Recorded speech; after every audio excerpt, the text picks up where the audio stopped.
At the reading of Walter Callender's estate, his son slid a single sheet across the table and told his 74-year-old mother the old clock shop was hers now, appraised at $3 because nobody wanted a dead man's junk. $3, Mama, Dale said again, like she hadn't heard it the first time. You can pay it in quarters if you want. Brenda laughed into her coffee. Roy didn't laugh, but he checked his watch, because Roy always had somewhere better to be. Behind that laugh sat a house worth $210,000, a truck Dale had already re-tagged for his lot, $61,000 split 3 ways from Walter's savings, and a signed contract on the shop's corner lot that nobody at that table had told Ruth about yet. 6 weeks later, a locked drawer under Walter's workbench would turn that laugh inside out. But first, there was the paperwork, and the coffee going cold, and a woman named Ruth Eileen Callender folding her hands the way she'd learned to do 40 years ago, so nobody could see them shake. Let's back up to the Sunday before any of that. Ruth walked to Main Street the way she always did, past the courthouse with its 4 white columns, past the diner with the flag out front, to a storefront with gold letters flaking off the glass. Callender's Clock Watch Repair. The paint had gone thin, and the sign creaked when the wind came down off the ridge, but the window still held 7 clocks, lined up like a jury. She let herself in with the same brass key she'd carried on her ring since 1986. The bell over the door gave its little cough. Inside it smelled like machine oil and old paper, a smell she'd stopped noticing 30 years back and started noticing again the day Walter got too sick to open the door himself. One by one, she wound them. A mantel clock with a chipped face, a schoolhouse regulator that ran 4 minutes fast no matter what anybody did to it, a ship's clock Walter had rebuilt twice. She turned each key with 2 fingers, slow, counting under her breath the way he'd taught her, so she wouldn't overwind the mainspring and snap it. She knew what a snapped mainspring sounded like. She'd heard it once, years ago, and Walter had gone quiet for a whole afternoon like something had died in the room. Not too far, Ruthie, he used to say, standing behind her, smelling of solder and coffee. Everything that matters keeps its own time. Don't trust the face, check the works. She'd laughed at him back then. It sounded like something a man says when he doesn't want to explain himself. For 3 years, while Walter's lungs gave out 1 slow inch at a time, Ruth had been the only one keeping those 7 clocks alive. Nobody in town had asked her to. She just couldn't stand the idea of Marrow's Bend walking past a dead man's window and seeing dead clocks in it. So every Sunday, after the 10 o'clock service let out at First Baptist, she came down in her church shoes and wound the shop back to life for another week, then locked the door and went home to sit with a husband too tired to climb the porch steps anymore. She never told anyone. It wasn't the kind of thing you told people. It was just what you did for somebody you'd married in 1972 and never once stopped choosing. Walter died in November, on a Tuesday, in the bed they'd shared for 4 decades, with Ruth's hand on his chest and the porch light burning outside, because neither of them had thought to turn it off. 8 months later, here she sat, in a conference room 2 doors down from the courthouse, across from a lawyer named Whitfield, who kept clearing his throat like the room owed him an apology. The estate's straightforward, Whitfield said. House and lot to Dale and Brenda, split even.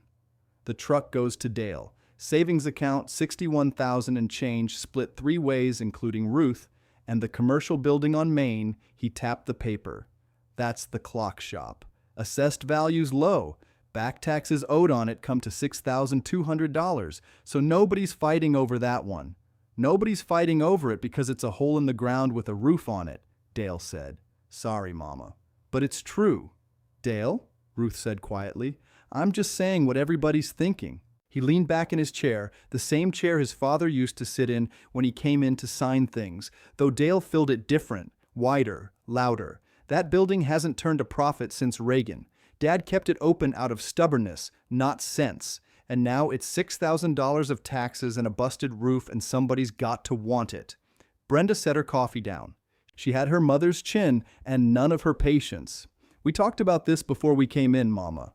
Roy's got a group interested in that whole corner, pharmacy chain. They want to knock the old buildings down and put in a real store, something the town actually needs. Roy's already told them it'll close by spring. Ruth looked at her daughter for a long moment. Told who what will close?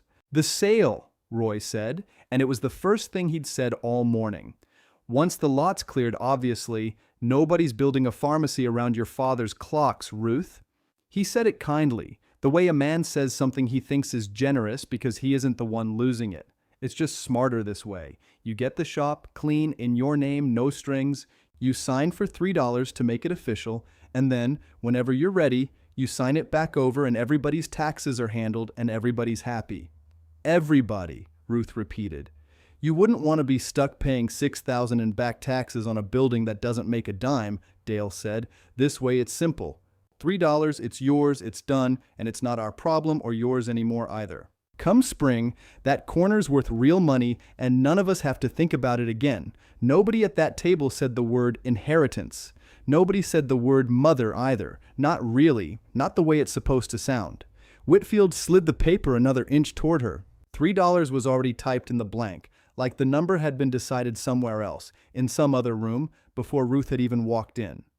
You don't have to sign today, Whitfield said, which was the only kind thing anybody offered her that morning. I'll sign it now, Ruth said. Save everybody the trip back. She took the pen. Her hand didn't shake, not that anyone at the table could see. She wrote her name the way she'd written it on 40 years of birthday cards and hospital forms and grocery lists, clean and even, Ruth E. Calendar, and underneath it she wrote the date, and beside it, in the amount blank that Whitfield had left for her, she wrote $3 in careful letters like it was a real number, and not a joke somebody had decided to make out loud in front of her.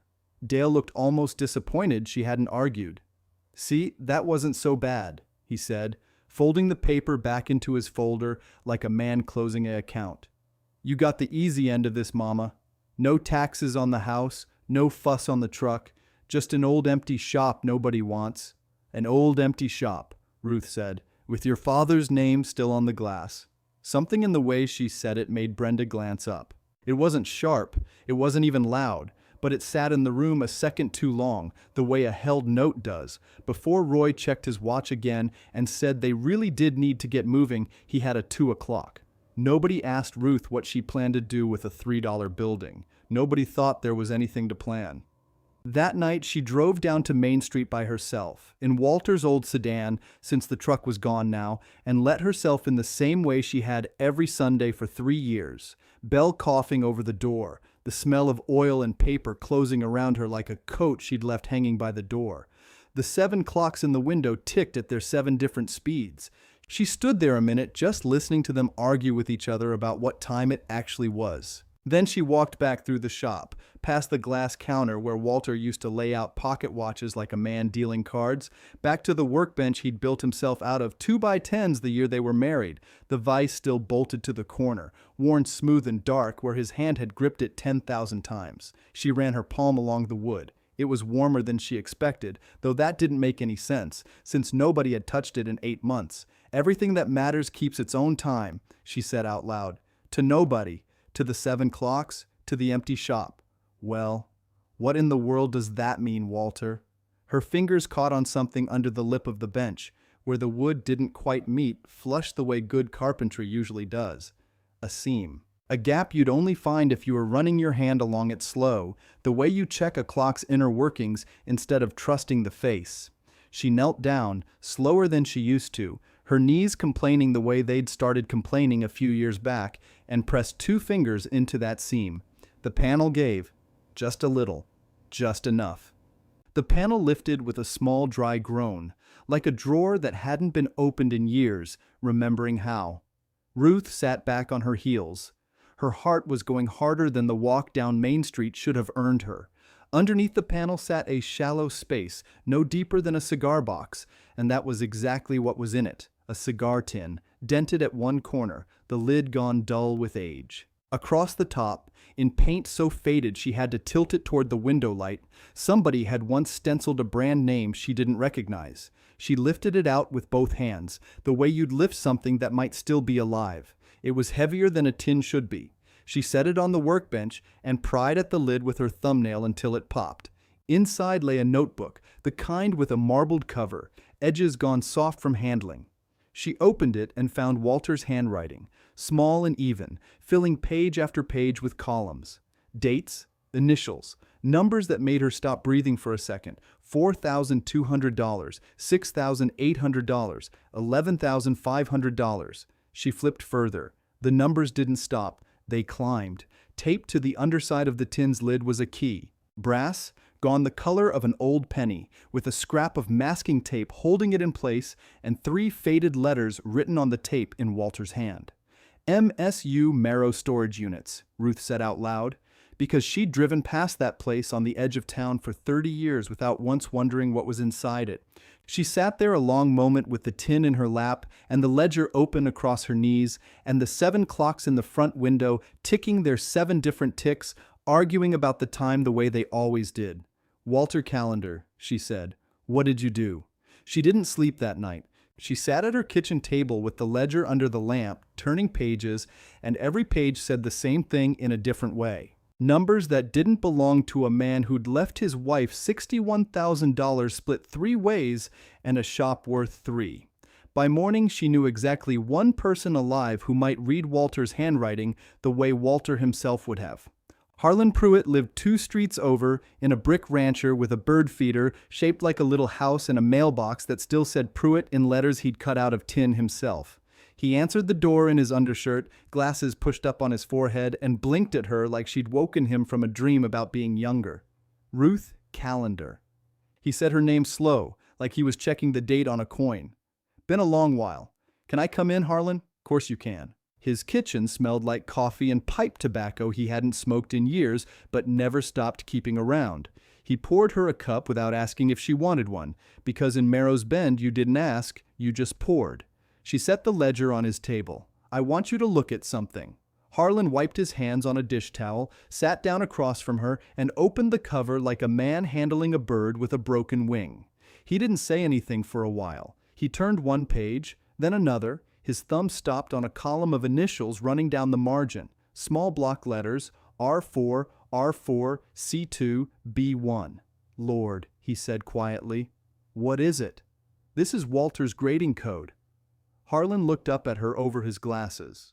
30 years ago, when I was still learning off him, he had his own way of marking a watch. Not the manufacturer's grade, his grade. R for railroad standard, number after it for how clean the movement ran. C for case condition.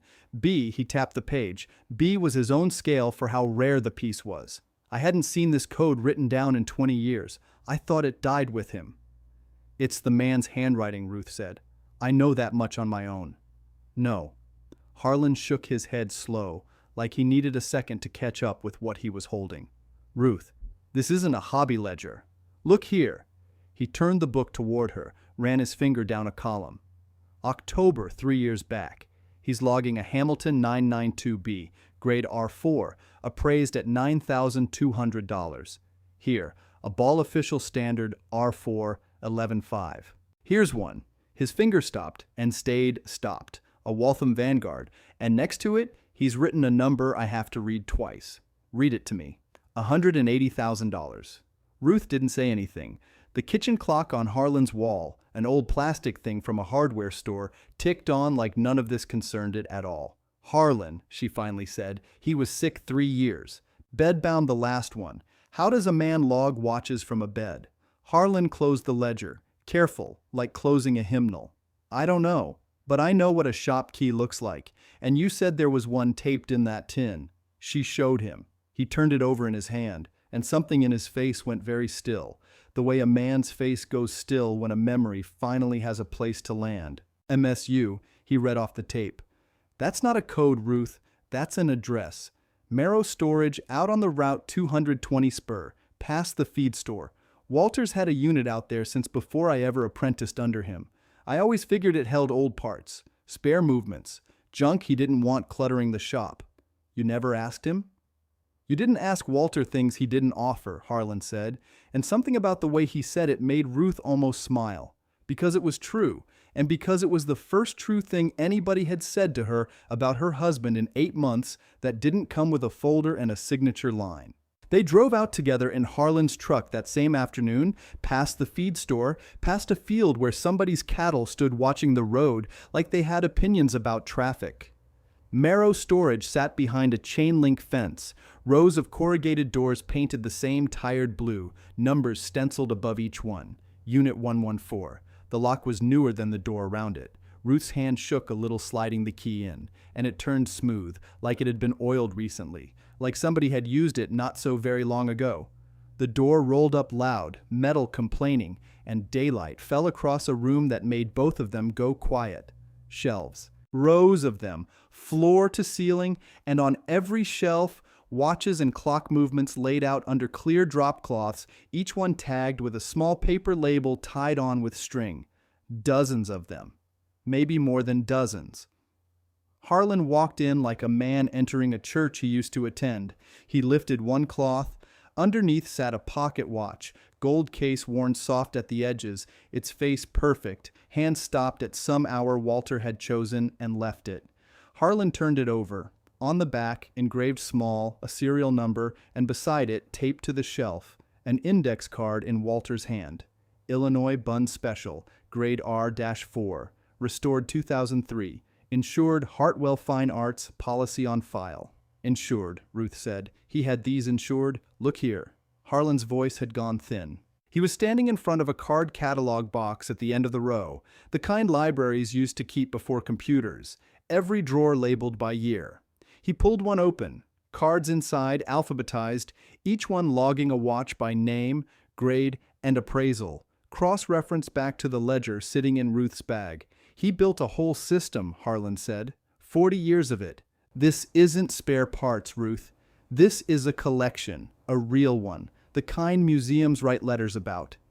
Ruth stood in the doorway a moment, looking at all of it, and thought about a man who used to sit at a kitchen table with grease under his nails and tell her not to trust the face of a clock. He never said a word, she said.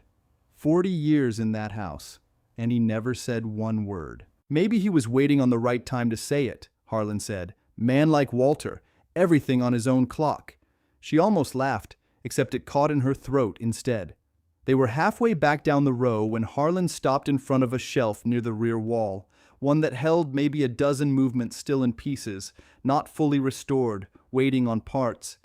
He picked up the ledger from where she'd set it on a shelf edge and flipped toward the back, to the most recent pages, the ones dated closest to Walter's last year. He went quiet again. Longer this time. Ruth.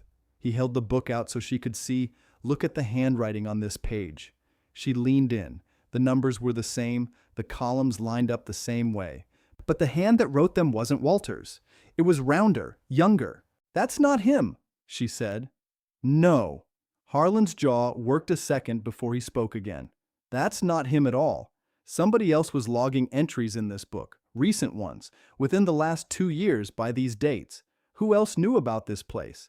Harlan looked at her, and for the first time since she'd walked into his kitchen that morning, he looked less like a man remembering the past and more like a man realizing there was still something in front of him he hadn't accounted for. I don't know, he said, but somebody kept coming out here after Walter got too sick to drive. Somebody kept this place running. And whoever it was, Ruth, they knew exactly what they were looking at. Outside, a truck passed on the spur road, engine loud enough to rattle the corrugated door in its frame, and Ruth watched the dust settle back over the gravel lot long after it had gone. Harlan set the ledger down on the shelf edge. Careful, the way you'd set down something that might still bite. There's one more thing, he said, before we lock this back up. What? Whoever wrote those last pages. They knew the code, Walter's code. Nobody just picks that up. He tapped the margin. Somebody taught them. Ruth crossed her arms. Taught them when? He was in that bed the last year, barely lifting a fork. Then it was before that. Harlan flipped back a few pages, found a name written small in the corner of one entry half circled. Denny Shiflett, Ruth said. He used to run deliveries for Walter, boy who dropped off parts from the Roanoke supplier. That boy's 30 now, Harlan said, and if I had to guess, he's not just running parts anymore. They found him 2 days later at a garage off Route 220 where he did small engine work, mowers and chainsaws, grease up past his elbows. He looked up when the bell over the garage door rang, same kind of bell Walter used to have, and his face went through 3 different expressions before it landed on something careful. Mrs. Callender, he set down his wrench. Been meaning to call you. Have you? Ruth said. I didn't know how. Harlan stepped forward and set the ledger on the workbench between them. open to the page with the rounder handwriting. Denny looked at it a long moment. He didn't ask what it was. That told Ruth everything before he said a word. "He paid me $40 a week," Denny said finally. "Cash, in an envelope, every Friday. Started about 4 years back when his hands got too shaky for the fine work. I'd come out to the unit after my shift here, oil the movements, log what came in. He'd call me at night and tell me what to write." 4 years, Ruth said. "You've been out there 4 years and never told me. He asked me not to." Denny wiped his hands on a rag that didn't do much good. Said it wasn't time yet, said you'd know when it was. "And the light bill," Ruth said. "The one that kept getting paid on the shop all those months it was closed. That was you." Denny nodded. $22 a month. He didn't want the power cut. Said the humidity would ruin the cases in the window if the little dehumidifier stopped running. "I mailed it in every month out of my own account. He paid me back." "Why didn't you say something after he passed?" Harlan asked. "Man's been gone 8 months." "I was waiting on somebody to ask me," Denny said. "Nobody asked me anything. Family had the funeral, split things up, and I figured that was that. I didn't think it was my place to walk up to a grieving family and say, 'By the way, your daddy's got a fortune in a storage unit on the edge of town.'" He looked at Ruth. "I didn't know if you knew. I didn't want to be the one who told you if you weren't supposed to know yet." Ruth studied him. Grease-stained coveralls. Steady eyes. A boy Walter had trusted with something bigger than either of them had ever let on. "He trusted you," she said. "He trusted the both of us," Denny said, "just at different times." That evening, Ruth called Harlan's number to say she wanted the whole unit appraised proper, not guessed at, and Harlan said he knew a man in Roanoke who used to certify pieces for auction houses, a fellow named Emmett Voss, who charged $300 a day plus travel, but wouldn't laugh her out of the room. $300 a day, Ruth repeated. "That's more than my check for a week." "It's cheap," Harlan said, "for what he's about to tell you." Voss came out that Thursday in a rental car with Virginia tags, a leather case, and a jeweler's loop on a cord around his neck like a man wearing a medal he'd earned. He walked the aisles of Unit 114 slow, lifting cloths, turning pieces over, writing in a notebook of his own. He didn't say much for the first hour. Ruth had started to think that was just how these men were, quiet until the number arrived. Then he stopped in front of the shelf, holding the Waltham Vanguard, the one Harlan had read off the ledger the first night, and he went very still. "Mrs. Callender," he said, "do you know what a railroad chronometer is? My husband made his living on them. This one." He turned it toward the light, careful as a man handling a sleeping child. "Serial matches a production run of 11. Restored to running order, case original, movement untouched by anyone but a master hand. I'd put this at $180,000 at a specialty auction. Maybe higher with the right buyers in the room." Nobody said anything.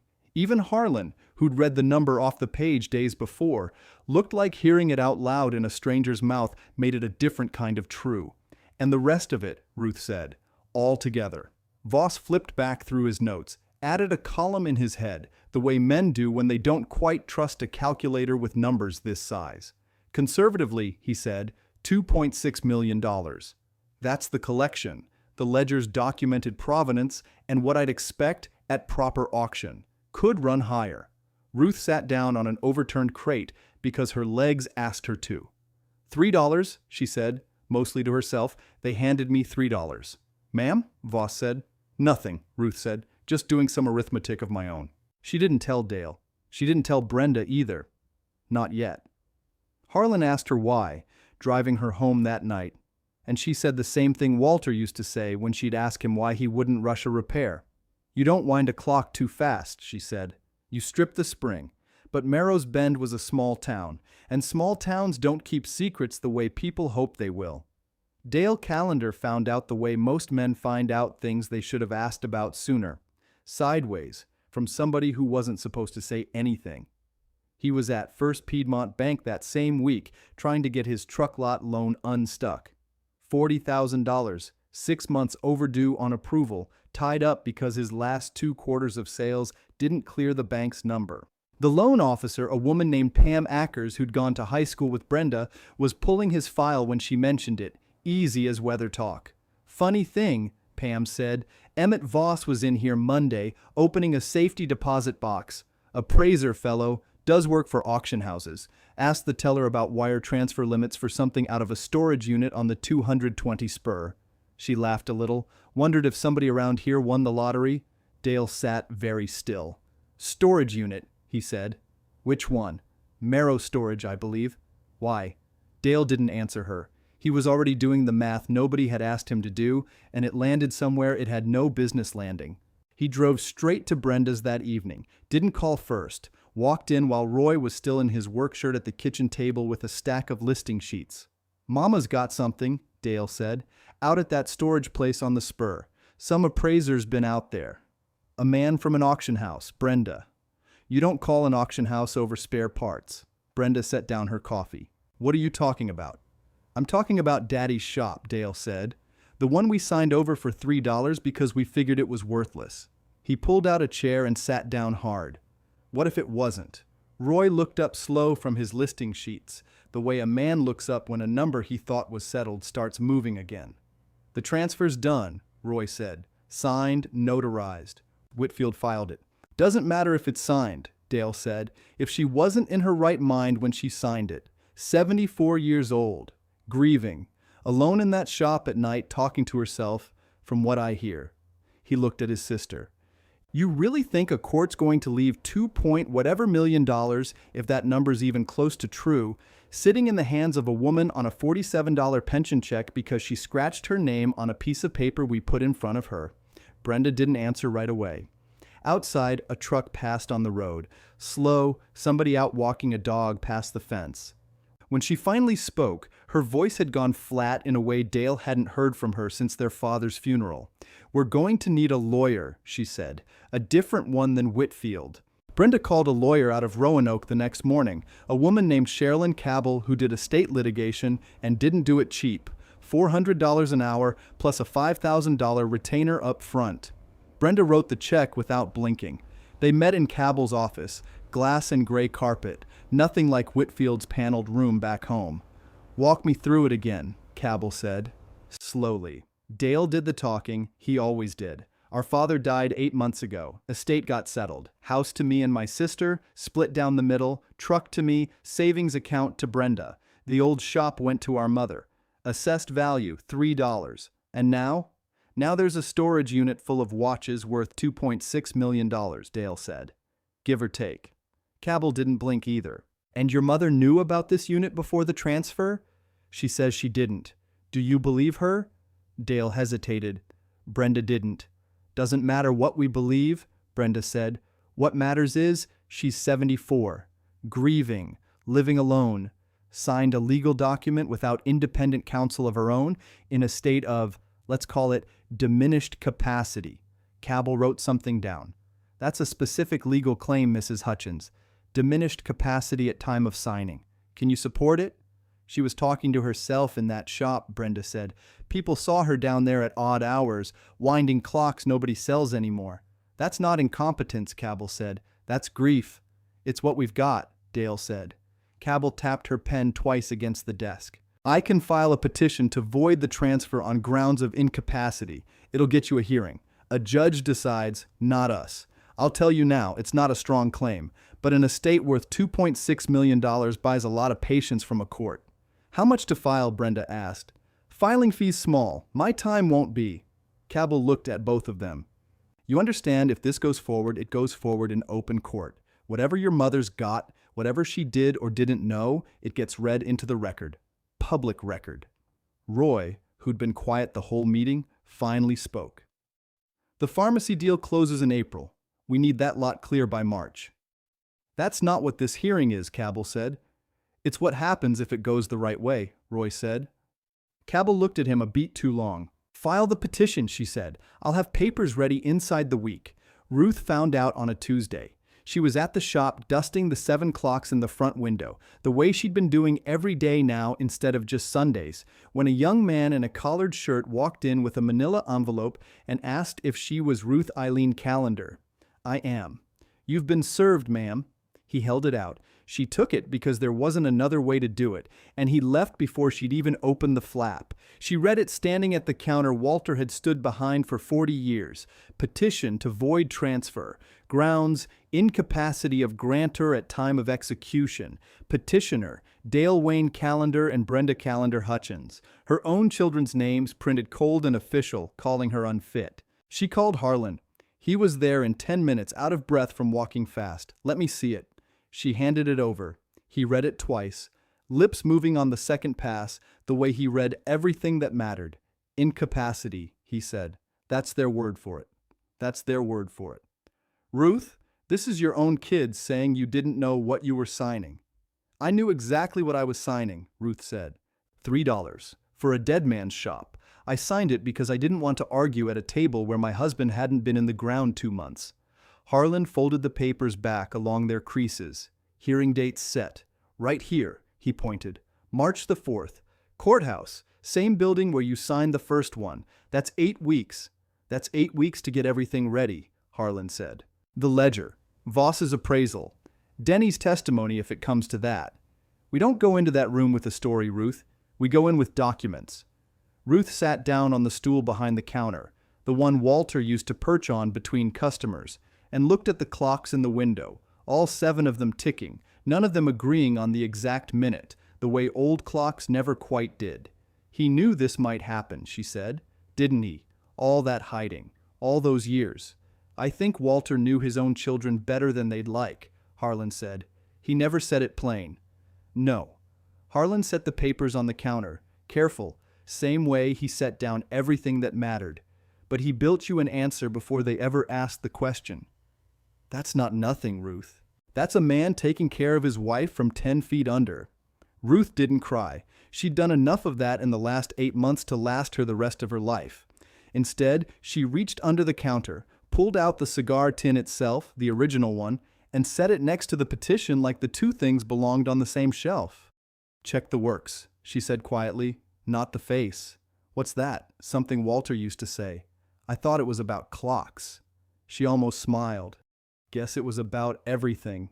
Word got around Marrow's Bend the way it always did, fast and wrong in about equal measure. By Thursday, the woman who ran the diner on Main Street was telling customers Ruth Callender had found $1 million in a coffee can. By Friday, it was $5 million, and the can had turned into a safe. Ruth heard both versions from Pam Ackers, who came by the shop on her lunch break just to see the window clocks up close. None of it's a coffee can, Ruth told her. And it isn't $5 million. What is it then? It's Walter's business, Ruth said, same as it always was. Pam left without pushing further, but she left $20 on the counter for a clock repair Ruth hadn't done yet, the kind of thing people did in a small town when they wanted to be near a story without asking to be part of it. Denny came by that same week too, still in his coveralls, wiping his hands before he'd touch anything on the counter. Heard about the papers, he said. Dale and Brenda. You heard right. I'll say whatever I have to say in that courtroom, Denny said. Every Friday, every envelope, every night, I drove out to that unit after my shift. I got it all written down myself now, dates and everything, in case anybody asks me to swear to it. Why would you do that for me? Denny looked at her like the answer should have been obvious. Walter paid me on time every week for 4 years and never once made me feel like hired help, he said. Man like that, you don't let his wife stand alone in a courtroom. Ruth thanked him and meant it all the way down. That night she sat at Walter's workbench with the ledger open in front of her, Harlan's notes stacked beside Voss's appraisal, and read through the entries one more time, page by page, the way a person checks a bridge before she walks the whole family across it. Somewhere past the middle of the book, in Walter's own hand, steady even near the end, she found a line she hadn't noticed before, tucked in the margin next to an entry dated the spring before he died. If they ever come asking why, tell them I was only ever keeping her time, not mine. She read it twice. Then she closed the tin, set the ledger on top of it, and turned off the shop light for the night. 7 clocks still ticking behind her in the dark. None of them stopped, all of them hers. The deposition notice came 9 days later, delivered to the shop by the same courthouse runner who'd served the first envelope. Sherilyn Cabell wanted Ruth's sworn statement before the hearing, on the record, in her own words. Harlan read it over Ruth's shoulder. They want to catch you saying something they can use. Let them try, Ruth said. They sat in Cabell's Roanoke office on a gray Tuesday morning, glass walls, a court reporter typing at the end of the table. Dale sat beside Brenda. Roy sat behind them, arms crossed, like a man watching a sale he already expected to close. Cabell opened a folder. "Mrs. Callender, do you understand you're under oath?" "I do." "On the day you signed the transfer for the shop, did you read the document in full?" "I did." "Did anyone explain the assessed value to you before you signed?" "My son told me it was worth $3, Ruth said. "He wasn't wrong about the number on the paper." Cabell's pen paused. "Were you aware at that time of any assets stored elsewhere connected to the shop?"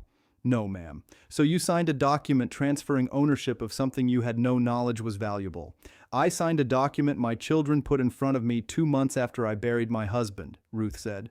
"I wasn't thinking about value. I was thinking about getting through the day." Dale shifted in his seat. Cabell pressed on. "Would you say you were of sound and clear mind that day?" "I was grieving," Ruth said. "Grieving isn't the same as gone." Harlan, sitting behind her, allowed himself the smallest nod. Cabell tried a different angle. "Mrs. Callender, isn't it true you've been seen at the shop at odd hours, alone, talking to yourself?" "I talk to my husband's clocks," Ruth said. 40 years married to a man. You get used to talking to him. Doesn't mean I don't know what a dollar is." The court reporter's fingers kept moving. Brenda looked at the table. Dale looked at his mother like he was trying to find the version of her he'd expected to show up. Cabell closed her folder 10 minutes later. Ruth had not stumbled once. Outside in the parking lot, Harlan unlocked his car and let out a breath he'd apparently been holding the whole hour. "You didn't need me in there." "I needed you there anyway," Ruth said. That same week, Voss called from Roanoke with something that wasn't part of the appraisal. He'd been going through Walter's paperwork stored with the collection, sorting insurance forms for his final report, when he found a policy writer dated 11 years back.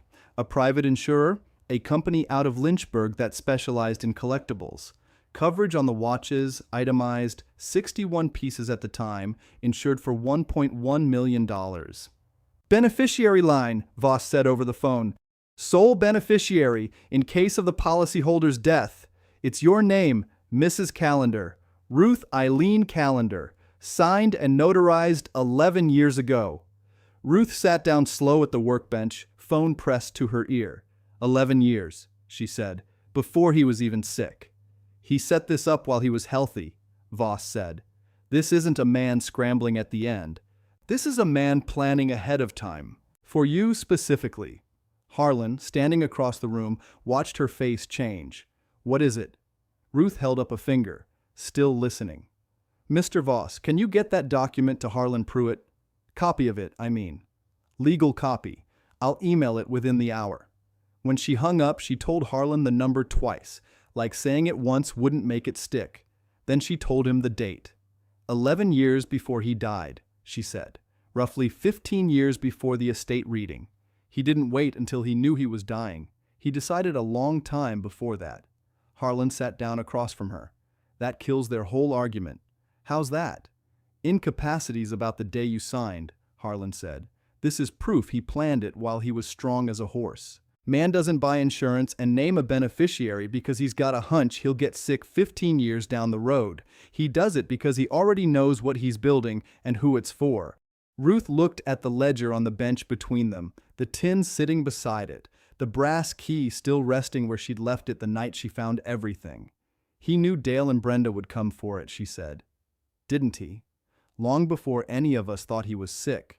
I think Walter read his own children early," Harlan said, "and loved them anyway. Just didn't trust them with this."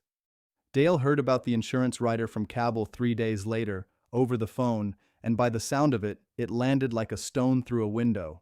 11 years, he said to Brenda that night, standing in her kitchen with his coat still on. 11 years, Brenda. He set this up before Mama even knew there was anything to set up. "Cabell says it doesn't kill the petition," Brenda said. "It complicates it. Complicates it." Dale sat down hard at the table. "Roy's pharmacy people are calling twice a week now. They want a closing date. Not a maybe. A date. I know what they want. Do you? Because we don't have a lot clear. We've got a hearing in 7 weeks, and a mother who just found out she's richer than God, and Roy's telling that man from the pharmacy chain everything's on schedule when it isn't. Dale rubbed his face. I told him not to promise anything. He didn't ask you, Brenda said. He asked me, and I said we'd have it worked out. Worked out how? Brenda didn't answer that. Roy came in from the garage a minute later, tie loosened, phone in his hand like it had just finished ringing. That was Whitcomb, he said, regional director for the pharmacy chain. He wants confirmation in writing by the 1st of March that title's clear. The hearing's March 4th, Dale said. I'm aware of the date, Dale. Then you're aware it's after the 1st. Roy set his phone on the counter, careful, like a man setting down something he wanted to slam instead. Then we need the judge to move faster, or we need Whitcomb to wait. He looked at both of them. One of those two things has to give, because I already told him this deal doesn't fall apart over a widow and a coffee can full of watches. It's not a coffee can, Brenda said quietly. It's $2.6 million, Roy. Maybe you should have asked more questions before you told a regional director anything. Roy didn't answer that either. He walked out to the garage and didn't come back in for a long while. Back on Main Street, the shop stayed open through the middle of February, though Ruth wasn't fixing watches yet, just sitting with the ledger some evenings, cross-referencing entries against Voss's typed appraisal, page by page, the way she imagined Walter had done alone at that same bench for 40 years. Harlan came by most nights. Denny stopped in twice with his notebook of dates, comparing his memory against the ledger's timeline, making sure nothing slipped between them. One evening, close to closing, Pam Ackers came by again, this time not for a repair. She stood at the counter, turning her coat button in her fingers. I probably shouldn't be telling you this, she said, but Dale came into the bank again Monday, asked about how fast an estate freeze could get lifted if a court ruled in his favor, asked what happens to funds in a contested account while a case is open. Ruth kept her hands still on the ledger. What did you tell him? I told him I wasn't a lawyer, Pam said. But Ruth, he's already thinking past the hearing, like he's sure which way it goes. He's been sure of a lot of things, Ruth said. Pam left without pushing further, same as before, but this time she didn't leave money on the counter. She just looked at Ruth a second longer than usual, like she wanted to say something else and thought better of it. That night, after Pam had gone and Harlan had walked home, Ruth sat alone at the workbench with the 7 window clocks ticking soft behind her, out of rhythm with each other the way they always were. She opened the ledger to the last page Walter had written before he got too sick to hold a pen steady. The handwriting there was shakier than the rest, the letters leaning, but the words were plain enough. Ruthie, if you're reading this, I didn't get to say it out loud. Everything in that unit is yours. Not the estates, not the kids. Yours, because you're the one who kept the window lit when I couldn't stand behind the counter anymore.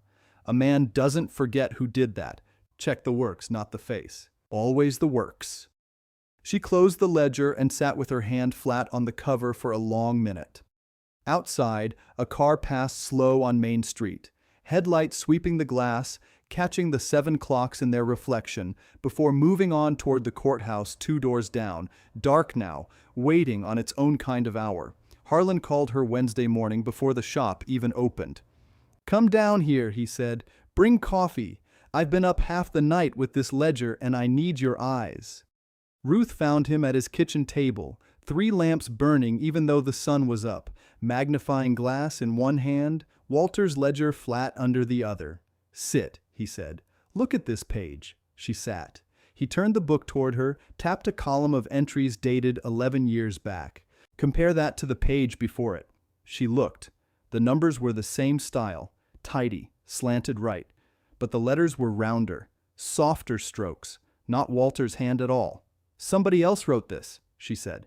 Somebody else wrote 6 pages, Harlan said. I counted twice. Whose? Harlan set the magnifying glass down slow. Fella named Cole Ridley. Worked under Walter maybe 4 years, back when you were still raising Dale and Brenda. Quiet boy, good hands, better with a loop than anybody I ever trained beside. I remember him, Ruth said. He used to bring us tomatoes from his garden. He passed 8 years ago. Heart. Harlan turned the page back gentle, like it might tear. But look at the dates on his entries, Ruth. Right in the middle of when Walter was too sick to stand behind that counter. Ruth felt something cold move through her chest. He came to the house. I'd guess so. Walter never said. Walter didn't say a lot of things, Harlan said. But somebody had to keep grading those movements while his hands were shaking too bad to hold a loop steady. Cole must have come by, taken dictation, done the close work himself. Man kept the secret even after he was gone. Never told his own wife, far as I know. Ruth ran her thumb over the rounder handwriting, the tomatoes, the 4 years, the quiet boy grown into a man who kept another man's secret into his own grave. So it's not just Walter's word anymore, she said. No, ma'am. Harlan closed the ledger with both hands. It's 2 men's hands, 1 book, matching dates, matching code. That's not something Cheryl and Cabell can wave off as a widow's confusion. That's provenance. That's exactly what a courtroom wants to see. Will Cole's family testify to it? I already called his widow last night, Harlan said. Ida Ridley. She remembers him driving out to your place Tuesday evenings for years. Told me she used to pack him a thermos. He almost smiled. Said she always wondered why he came home smelling like machine oil on a night he wasn't even working his regular shift. Ruth sat with that a moment, the coffee going cold in her hands. He was keeping time for both of us, she said. Walter and me. And nobody even knew to thank him. We'll thank him in that courtroom, Harlan said. That's the best kind of thanks a dead man gets. She left Harlan's a little after 9, walked the 2 streets back to Main, and found Dale's truck already parked crooked in front of the shop. He wasn't inside. He was standing at the courthouse steps 2 doors down, talking to a woman Ruth didn't recognize, a folder under his arm. Ruth crossed the street anyway. Dale saw her coming and squared himself up like a man bracing for weather. Mama. Dale. This is Miss Farrow, he said. County Records Office. I know where the county records office is, Ruth said. I've lived here longer than you've been alive. Miss Farrow excused herself with a folder of her own and went back inside. Dale stood there a second, jaw working. I was asking about storage facilities, he said. Off Route 220, public records. Man's allowed to ask a question. What question exactly? Whether a unit's registered under your name. Ruth kept her face still. And is it? She wouldn't say. Said I'd need a court order for that. Then I guess you'll need a court order, Ruth said. Dale's mouth twisted, something between a laugh and a grimace. You know what's in there, don't you? I know what's mine, Ruth said. Same as I've known the whole time. Roy's buyer is done waiting, Mama. You understand that? Whitcomb's already talking about walking. That's real money walking away because of a storage unit nobody will confirm exists. That's not my problem, Dale. It's going to be everybody's problem, Dale said, when this whole thing comes out sideways in front of a judge. Ruth looked at him a long moment.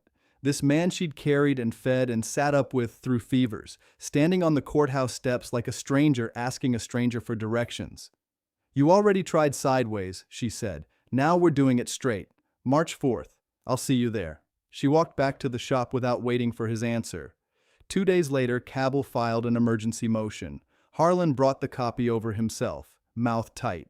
They're asking the judge to freeze access to any undisclosed assets connected to the estate, he said, pending the outcome of the hearing. Storage units included. Can they do that? They can ask, Harlan said. Doesn't mean they get it. Judge still has to rule on it, and the hearing's already set for the 4th either way. This doesn't move that date. It just tries to lock the door before we get there. Lock which door? Yours, Harlan said. If it goes through, you couldn't touch the unit, couldn't move a single watch until after the ruling. Ruth thought of the drop cloths, the glass cases, Denny's careful hands checking the padlock every week like it was still his job to. Would that hurt us? Might help us, honestly, Harlan said. Nothing says nothing to hide like a widow who doesn't fight a freeze on something she already had, appraised, insured, and cataloged for years. We just make sure Voss's numbers and my authentication are locked in on our side before the judge signs anything. When's the ruling on the freeze? Judge set it for Monday, Harlan said. Quick turnaround, since it's just the freeze, not the whole case. Ruth looked at the calendar Walter had tacked by the register years ago, still turned to the month he died, a little store calendar from the feed supply that nobody had thought to flip. She flipped it now, to the month they were actually in, and found the 4th of March circled in red where Harlan had marked it weeks before. Let them freeze it, she said. Every watch in that unit's been sitting still for months already. 1 more week won't hurt them. Harlan almost laughed. That's the spirit. It's not spirit, Ruth said. It's just true. Walter always said a good movement can sit stopped for years and still be perfect the minute somebody winds it right. She closed the ledger on the counter, careful, same as Harlan always did. Same as a woman, I suppose. Monday came sharp and cold, frost still on the courthouse steps at 9 in the morning. Ruth sat in the third row this time, Harlan beside her, while a different judge, younger than the one set for March, read through the emergency motion out loud for the record. Cabell argued the freeze was necessary to preserve assets pending a ruling on competency. Harlan's attorney, a woman named Denise Okafor he'd hired the week before out of his own pocket, argued the assets had been insured under Ruth's name alone for 11 years, cataloged and appraised by a licensed professional, and posed no risk of dissipation because Ruth Eileen Callender had not sold, moved, or altered a single item since inheriting the shop. The judge granted the freeze. Nothing left the storage unit until March 4th. Ruth signed the acknowledgement without her hand shaking once. Outside, Dale was waiting by the steps again, Brenda beside him this time, arms crossed against the cold. "You look pleased with yourself," Dale said. "I look like a woman who's got nothing to hide," Ruth said, which is more than I can say for some people standing on these steps. Brenda's jaw tightened. "This isn't over, Mama." "No," Ruth agreed. "It's a week and a half from being over. March 4th, same building. Bring whatever you've got, because I'm bringing everything I've got." She walked past them both, down the steps, past the shop, with its 7 clocks ticking soft behind cold glass, and didn't look back to see whether they watched her go.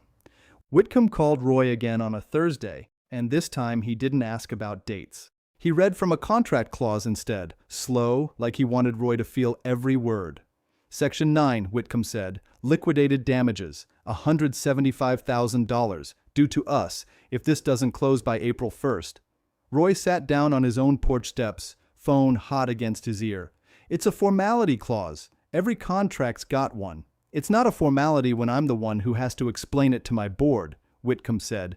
"You told me clear title. You didn't tell me a widow with a lawyer and a stack of insurance papers. The hearing's the 4th. March 4th was supposed to be a formality too," Whitcomb said. "Now I'm hearing words like ledger, collection, millions. That's not a formality, Mr. Hutchins. That's a mess." He hung up before Roy could answer. Roy sat there a long minute, looking at the number still glowing on his screen, then went inside and told Brenda the penalty figure out loud, twice, like saying it might shrink it. $175,000, Brenda said. "We don't have that. I know what we have." "Then you'd better hope your buyer's patient," Brenda said, "because Mama's not backing off this. You saw her face on those courthouse steps." Dale heard about the penalty clause from Roy directly, over dinner he hadn't asked to be invited to. He pushed his plate away half-finished. "So fix it," he said. "Get ahead of the hearing. Find something that breaks their case before the 4th. "Like what?" Brenda said. "Like their witness," Dale said. "That old man's whole story rides on some dead apprentice's handwriting. Man's not even here to swear to it." "His wife is," Roy said quietly. Dale looked up. "What wife?" Nobody answered him right away. He didn't need them to. He already had a name in his head from somewhere, Ida something, and by Saturday morning he was parked outside a small frame house on Persimmon Street, engine running, working up whatever he thought he needed to say. Ida Ridley answered the door in an apron, flour still on her hands from something in the oven. She was a small woman, sharp-eyed, maybe 70, and she didn't invite Dale past the porch. "You're Walter's boy," she said, not a question. "Dale Callender, ma'am. I won't take much of your time." "Then don't." Dale shifted his weight. "I understand you talked to a lawyer, about my daddy's clock shop, about your husband." "Cole," Ida said. "His name was Cole." "Right. Cole." Dale cleared his throat. "I just want to make sure whatever you remember is remembered correctly. It's been a long time. Memory plays tricks." Ida's eyes went flat. "My memory's fine, Mr. Callender. Cole drove out to your daddy's place every Tuesday for 4 years. I packed his thermos myself. I know exactly what he did and for who.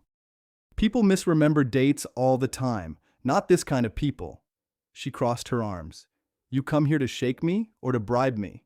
Because I've had 30 years married to a man who kept his word for free. I'm not selling mine for a truck lot." Dale's jaw tightened.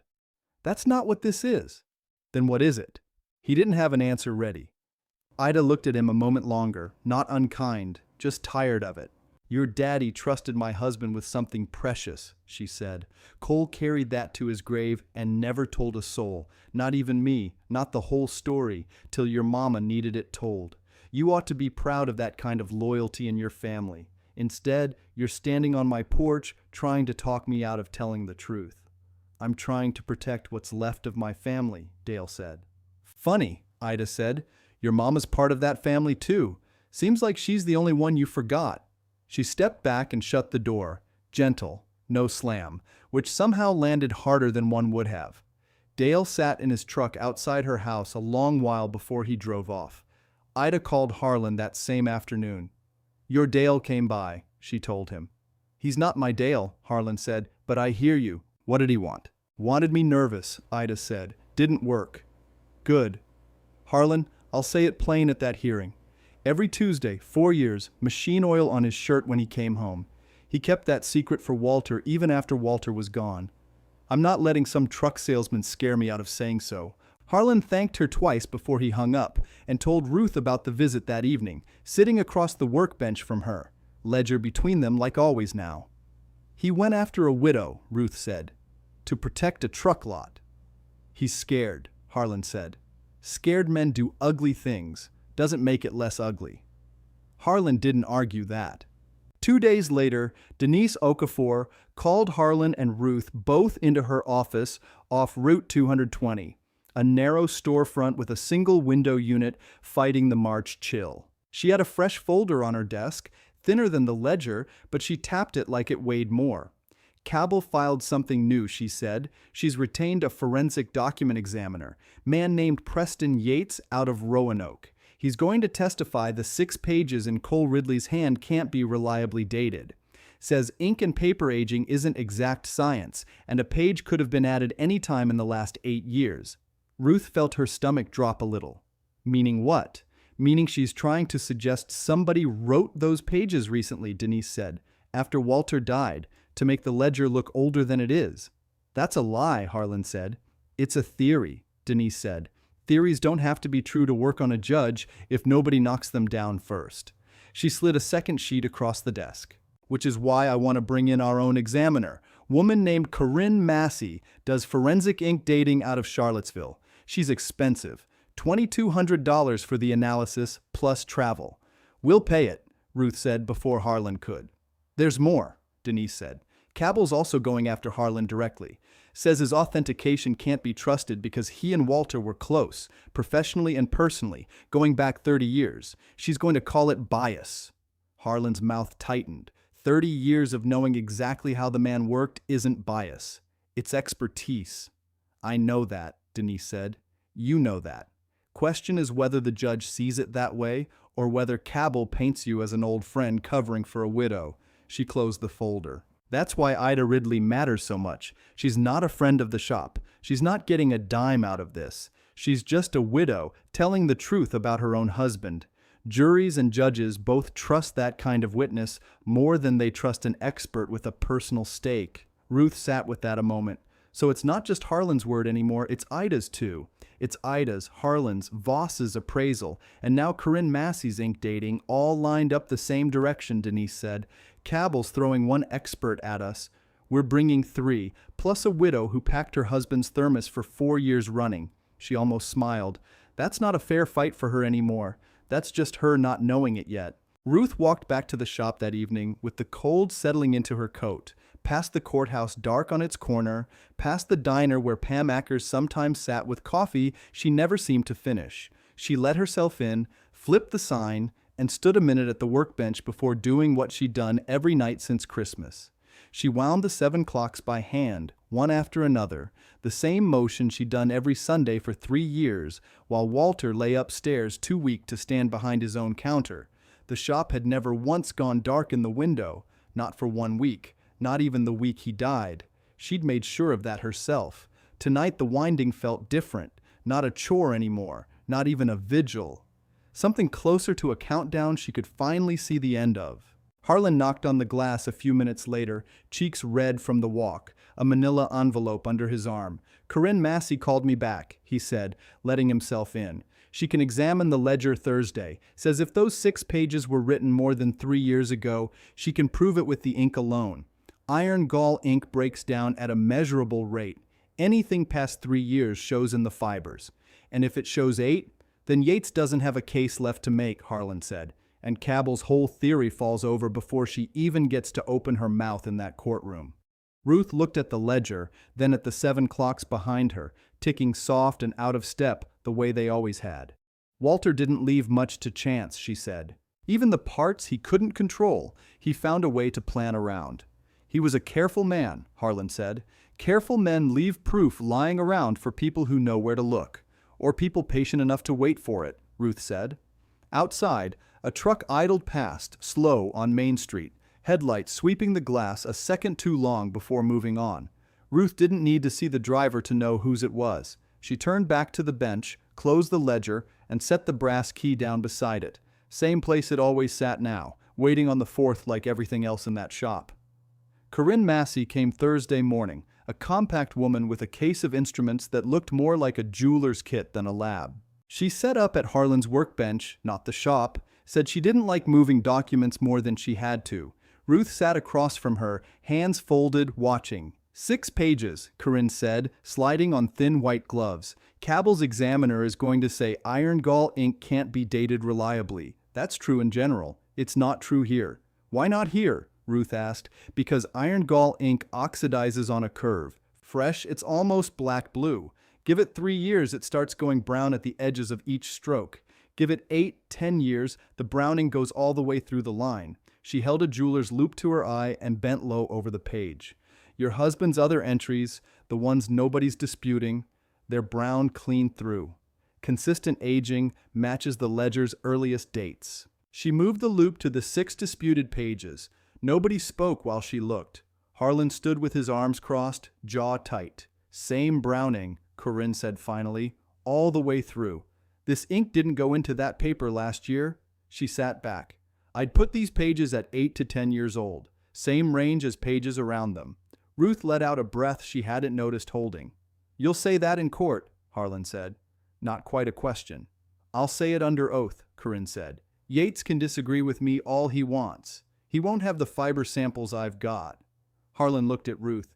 That's Yates done before he starts. Don't celebrate yet, Corinne said, peeling off her gloves. Cabell'll find something else to throw. She's not out of moves just because this one broke. Ruth thought of Dale on the courthouse steps, jaw working, asking about storage units he had no business asking about. No, she said. She never is. Harlan walked Corinne to her car, thanked her twice, came back inside, rubbing his hands against the cold. He found Ruth still sitting at the bench, staring at nothing in particular. That's good news, he said. Why do you look like it isn't? Because good news doesn't stop Dale, Ruth said. It just makes him meaner. She was right sooner than either of them expected. Dale showed up at Harlan's door 2 evenings later, no truck idling out front this time, just him on foot, hands jammed in his coat pockets like he'd walked there to cool off and hadn't managed it. Got a minute? Dale said, when Harlan opened up. Depends what you're selling, Harlan said. Not selling. Asking. Dale stayed on the porch, didn't try to come in. You've known my daddy 30 years. Closer to 32. That's my point. Dale's jaw worked. Cabell's saying you're too close to be trusted. Says a judge might see it that way too. Old friend? Covering for the widow. I heard, Harlan said. Denise told us weeks ago you'd try that angle. I'm not trying anything. I'm telling you what's coming. Dale shifted his weight. You sure you're not just doing this because you loved him? Because a man'll lie for a friend easier than he'll lie for a stranger. Harlan looked at him a long moment. I authenticated 40 years of watches by serial number, movement type, and grading marks your daddy used since before you were shaving. Not one piece of that reads different because I liked the man. Everybody's got a blind spot. Mine's not for sale and it's not for rent, Harlan said. You want to test my numbers? Hire your own expert. Oh, wait, he almost smiled. You did. And she's about to lose. Dale's face went red. You don't know that. I know ink chemistry doesn't care who's paying who, Harlan said. Corinne Massey's not on anybody's side. She just reads what the paper tells her. He stepped back to close the door. Go home, Dale. Get some sleep. You look like a man running out of doors to knock on. He shut it gentle, same as Ida had with him days before. Dale stood on the step a while, breath fogging in the porch light, then walked back the way he'd come. Ruth found the utility stubs 3 days after that, going through an old drawer in the shop she hadn't touched since the estate reading, looking for a spare key to the back door. Underneath a stack of receipt books, she found a bundle of paid bills, bound with a rubber band gone brittle, each one addressed to a storage facility off Route 220, not the shop. She brought them to Harlan that evening, set them on his kitchen table. "These go back years," she said. "Paid on time, every month, even the months Walter couldn't get out of bed." Harlan looked at the top one. Didn't need long. "That's me," he said. "You paid Walter's storage bill?" "He asked me to," Harlan said, toward the end, when he couldn't drive out there himself anymore. "Told me the climate control couldn't ever lapse, not for a week, not for a day. Said damp air would ruin 30 years of work faster than fire would." Ruth sat down slow across from him. "How long were you doing this?" 2 years before he died. Every month I'd drive out, pay the bill in cash so it wouldn't trace back to an account somebody might ask questions about. Then I'd check the padlock, same as he used to." Harlan turned the stub over in his hands. "He made me swear not to tell you till you needed telling. Said you'd have enough on your plate nursing him without worrying over watches, too." "So you knew," Ruth said, "all this time, before I ever found the tin." "I knew there was a unit," Harlan said. "I didn't know what was in it. Not really, not till you brought me that ledger." He never let me pass the door. Just handed me an envelope of cash once a month and said, "Keep the lights on, Harlan." That's all he ever asked. Ruth stared at the stack of stubs, each one a small proof that Walter had kept working even when his hands could barely hold a screwdriver, kept the collection breathing through somebody else's shoes when his own gave out. "Everything that matters keeps its own time," she said quietly. "What's that?" "Something he used to say. I thought it was him talking about dying easy." She set the stubs down. "It wasn't that at all. It was him telling me the collection was still running, even stopped, even with him gone." Harlan didn't have anything to add to that. He just poured her more coffee and let her sit with it. Roy Hutchins was not sitting easy with anything that week. Whitcomb called again Friday, voice flat in a way that scared Roy more than shouting would have. "I need an affidavit," Whitcomb said. "Something from your side confirming the court date and the likely outcome. My board wants paper, not promises." "I can't promise you an outcome," Roy said. "Nobody can." "Then give me a number," Whitcomb said. "How confident are you the freeze lifts in our favor?" Roy hesitated too long. "That's what I thought," Whitcomb said. "I'm giving you till the 4th. Ruling doesn't go your way, this contract's dead, and you're looking at that liquidated damages clause with your name on the guarantee, not just the corporation's." "My name?" "You signed personally, Mr. Hutchins, Section 14. You didn't read it?" Roy hadn't read it, not closely, not the way he should have. He hung up and sat in his car outside his own office a long while before he could make himself go home and tell Brenda that $175,000 might now be sitting on his shoulders alone, not the family's, not Dale's. Brenda took it the way she took most bad news lately, which was to go quiet, then furious, then quiet again. "You signed a personal guarantee," she said, "and you didn't tell me. I didn't think it'd matter. Deal was supposed to close months ago." "Well, it didn't," Brenda said. "And now it's your name on the line, not the business's, and Mama's sitting in that shop with a lawyer and an ink expert and a widow who packed her husband's thermos for 30 years, and you want to talk about what you didn't think would matter." Roy didn't have an answer for that either. Dale heard about the personal guarantee 2 days later from Brenda, who told him mostly so somebody else could carry a piece of the dread with her. He sat with it a long minute at his own kitchen table, turning a coffee mug slow between his hands. "So it's not just the lot anymore," he said. "It's Roy's house on the line, too." "It's all of it," Brenda said. "Everything's on the line. And Mama's the only one of us acting like she's got nothing to lose." Dale didn't answer that right away. Outside his window, frost was thick on the grass, and somewhere down the road, past the courthouse, past the dark windows of the truck lot he still owed on, 7 clocks were ticking behind glass that hadn't gone dark once in 3 years, keeping time whether anybody watching understood why or not. The 4th of March was close now, closer than any of them wanted it to be, and there wasn't a filing left to slow it down. Denise Okafor called Ruth and Harlan back to her office 2 days later, and this time she didn't offer coffee before she spoke. Cabell filed an emergency motion this morning, she said. She's asking the court to appoint a receiver over the storage unit. Wants everything inside inventoried and locked under court seal before the March 4th hearing. Ruth sat forward. She can do that? She's trying, Denise said. Her argument is that you might move assets, sell pieces, hide the good watches before anybody official gets a look. Says the risk of dissipation is too high to wait. Harlan's face went hard. Dissipation. Like Ruth's some kind of thief. That's the word she used, Denise said. Judge Pemberton set an emergency hearing for Wednesday morning. Short one. Just on the receiver question. Ruth felt the floor tilt a little, the way it had at the estate reading, though this time she recognized the feeling faster. So she's not waiting for the 4th. She's coming at us now. She's coming at the unit now, Denise said. Trying to get her hands on the collection before her own case falls apart in front of Yates's replacement. She tapped her pen against the folder.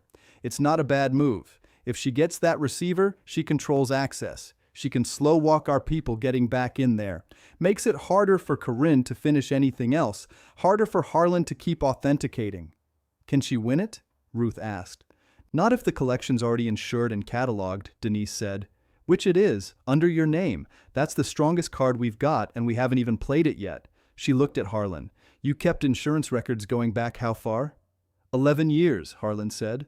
Walter had me handle the renewal paperwork near the end, same as the storage bill. Everything's listed by his grading marks. Appraised value updated every other year. Then dissipation's not a real risk, Denise said. You can't hide what's already on paper with a state insurance company. I'll file that tomorrow morning, first thing. Ruth sat with the folder shut in front of her, thinking about how many new pieces of paper this shop had generated since Walter died. A death certificate, a $3 bill of sale, a ledger, storage stubs, insurance records. Now a motion asking a judge to imagine her as a woman trying to steal from herself. He always did say I'd need patience for the fine print, she said quietly. Who did? Denise asked. Walter? Ruth almost smiled. I never thought it'd be this much fine print. Roy Hutchins came to the shop the next evening, alone, no truck out front this time, just his own sedan parked crooked at the curb like he hadn't cared how it looked. Ruth was behind the counter when the bell rang, wiping down a display case out of habit more than need. Ruth, he said. Got a minute? Depends what you're selling, Ruth said, echoing Harlan without meaning to. Roy tried a smile that didn't sit right on him. Nothing like that. I wanted to talk, just the two of us. No lawyers. Where's Brenda? Home. She doesn't know I'm here. He rubbed the back of his neck. Figured that was better for everybody. Ruth set down her rag. Talk, then. I signed a personal guarantee on that pharmacy deal, Roy said. $175,000. If this falls through, if the freeze doesn't lift my way, that comes out of my house. Not Dale's, not Brenda's family money. Mine. I heard, Ruth said. Roy blinked. You heard. Small town, Roy. Everybody hears everything eventually. She folded her arms. I'm sorry it's hanging over you. I truly am, but I didn't put your name on that contract. I know that. He took a breath.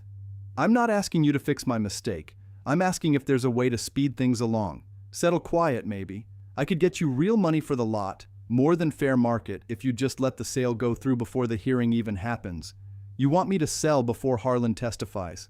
I want this over, Roy said, for everybody, you included. Ruth looked at him a long moment, at the sweat on his collar though the shop was cool, at the way his hands wouldn't stay still in his pockets. Walter used to say a man in a hurry usually already knows the answer he doesn't want to hear. That's supposed to mean something? It means no, Ruth said. I'm not selling anything before that hearing. Not the lot, not the shop, not one watch in that unit. Ruth, please, this is my house. Then you should have read what you signed, Ruth said. Not unkind, just plain. I've spent 40 years reading what I sign. Nobody ever bailed me out of it. Roy stood there a moment, jaw working, looking like a man who'd rehearsed a different ending to this conversation. Dale doesn't know I came here. I won't tell him, Ruth said, but I think you should. He left without answering that, and Ruth watched his crooked parked car pull away too fast for Main Street, tail lights swinging wide at the corner by the courthouse. Wednesday's emergency hearing lasted 11 minutes. Judge Pemberton, A heavy-set man with reading glasses low on his nose looked over Cabell's motion, then over Denise's response, then over the insurance binder Harlan had carried in himself, 11 years of renewal pages tabbed in yellow. "Ms. Cabell," he said, "you're asking me to appoint a receiver to prevent the hiding of assets that have been formally insured and appraised for over a decade. Your Honor, the timing, Pemberton said, is that these watches have been on an insurance schedule since before Mr. Callender passed. That's not a woman hiding a fortune. That's a fortune that's been sitting in plain sight of an insurance company the whole time." He set the binder down. "Motion denied. We'll proceed to the merits on the 4th as scheduled." Cabell's mouth went thin, but she nodded once and gathered her papers. Dale, sitting behind her, didn't nod at all. He stared at the binder, like it had personally insulted him. Outside on the courthouse steps, Ruth stood in the cold with Harlan and Denise, watching Dale and Cabell walk to separate cars without a word between them. "That's 2 of her moves gone now," Denise said. "The ink examiner and the receiver both." "She's got the 4th left," Harlan said. "She's got the 4th left," Denise agreed. "And on the 4th, it's not a motion anymore. It's a full hearing, evidence and testimony, in front of Pemberton, on the record." She looked at Ruth. "That's where she'll swing hardest. Competency argument, front and center. She'll have you on the stand if she can manage it. Try to make you look confused, forgetful, easy to steer." "I'm neither of those things," Ruth said. "I know that. You know that." Denise's voice softened just slightly. "But a courtroom's not always fair to a 74-year-old woman who talks slow and doesn't raise her voice. Cabell knows that too. She'll use it if she can." Ruth thought of Walter's line again, the one that used to sound like nothing more than an old man's comfort talk. "Don't trust the face. Check the works." She'd spent months now understanding it was never really about the shop. Maybe it wasn't only about the collection either. Maybe it was about her too, about how a soft voice and slow hands could still carry something solid underneath, same as a beat-up storefront could. "Let her try," Ruth said. Harlan looked at her, something like pride breaking through the worry on his face. "That's the first time I've heard you say that instead of just think it. Guess I'm getting braver in my old age." "Guess you always were," Harlan said. "Just didn't have cause to show it before." They walked back toward the shop together, past the diner, past Pam Ackers at her usual table, past the dark windows of Roy's real estate office where a light burned late, though nobody moved behind the glass. Ruth let herself in, flipped the sign, and stood at the workbench a minute before starting on the clocks. Harlan stayed this time, didn't just knock and leave. He sat across the bench while she wound them one by one, the same 7 clocks, the same slow procession of keys and springs she'd kept alive through 3 years of Walter's sickness and 8 months of his absence. "You ever think about what happens after the 4th?" Harlan asked. "Win or lose?" "I try not to," Ruth said. "Feels like tempting something." "Fair enough." He watched her finish the last clock, the little brass carriage clock closest to the window, its second hand ticking soft and steady once she'd wound it full. "For what it's worth," he said, "whatever that judge decides, you already proved something nobody can take back." "What's that?" "That you kept every promise you ever made in this building," Harlan said. "Even the ones nobody asked you to keep."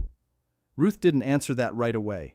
She looked out through the glass at Main Street gone quiet and cold, at the courthouse 2 doors down, holding whatever the 4th would bring, and thought that for the first time since Walter died, she wasn't afraid of what came next. She was just waiting on it, same as the clocks waited on her hand every Sunday, patient, wound tight, ready to keep time the moment somebody let them.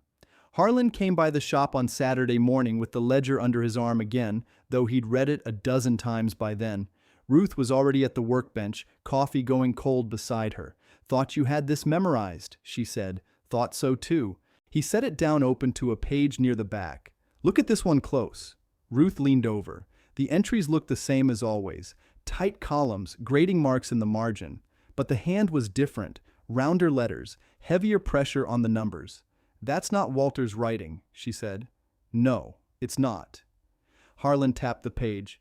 "Took me this long to see it because it's only the one page. Everything else, 40 years of his hand, steady as a metronome.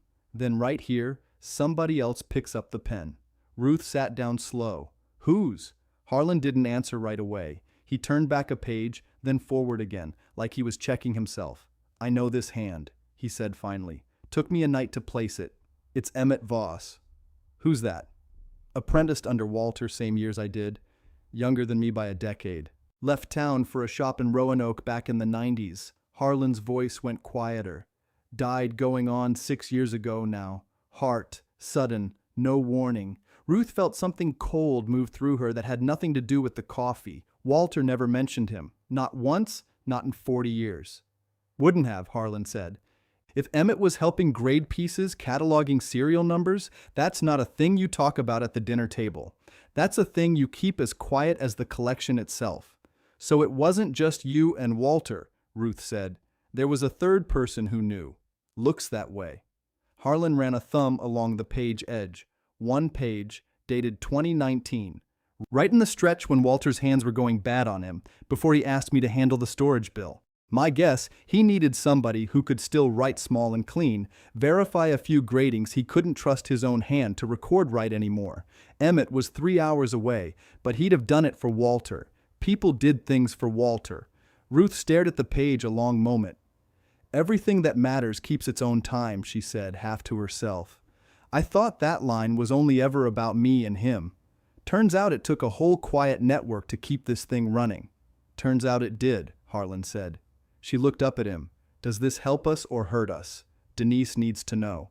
"I think it helps," Harlan said. "Shows the record's been kept careful by more than one set of eyes over the years. Shows it's not something Walter scratched together in a fever near the end. This dates back further than anybody arguing incompetency wants to admit. But it also means somebody else out there might have a claim," Ruth said. "Emmett's family. If he was doing real work on this collection, grading real pieces, could his people say some of it's owed to them?" Harlan hadn't thought that far. She could see it cross his face right as she said it. "I don't know," he admitted. "That's a question for Denise, not me." They brought the ledger to Denise Okafor's office that same afternoon.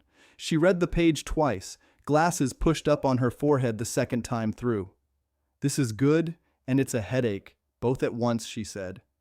"Which part's the headache?" Ruth asked. "The part where opposing counsel could try to use a second hand in the ledger to argue the whole document's less reliable than we've been saying. Not one clean author, easier to poke holes in." Denise set it down. "But the good outweighs it.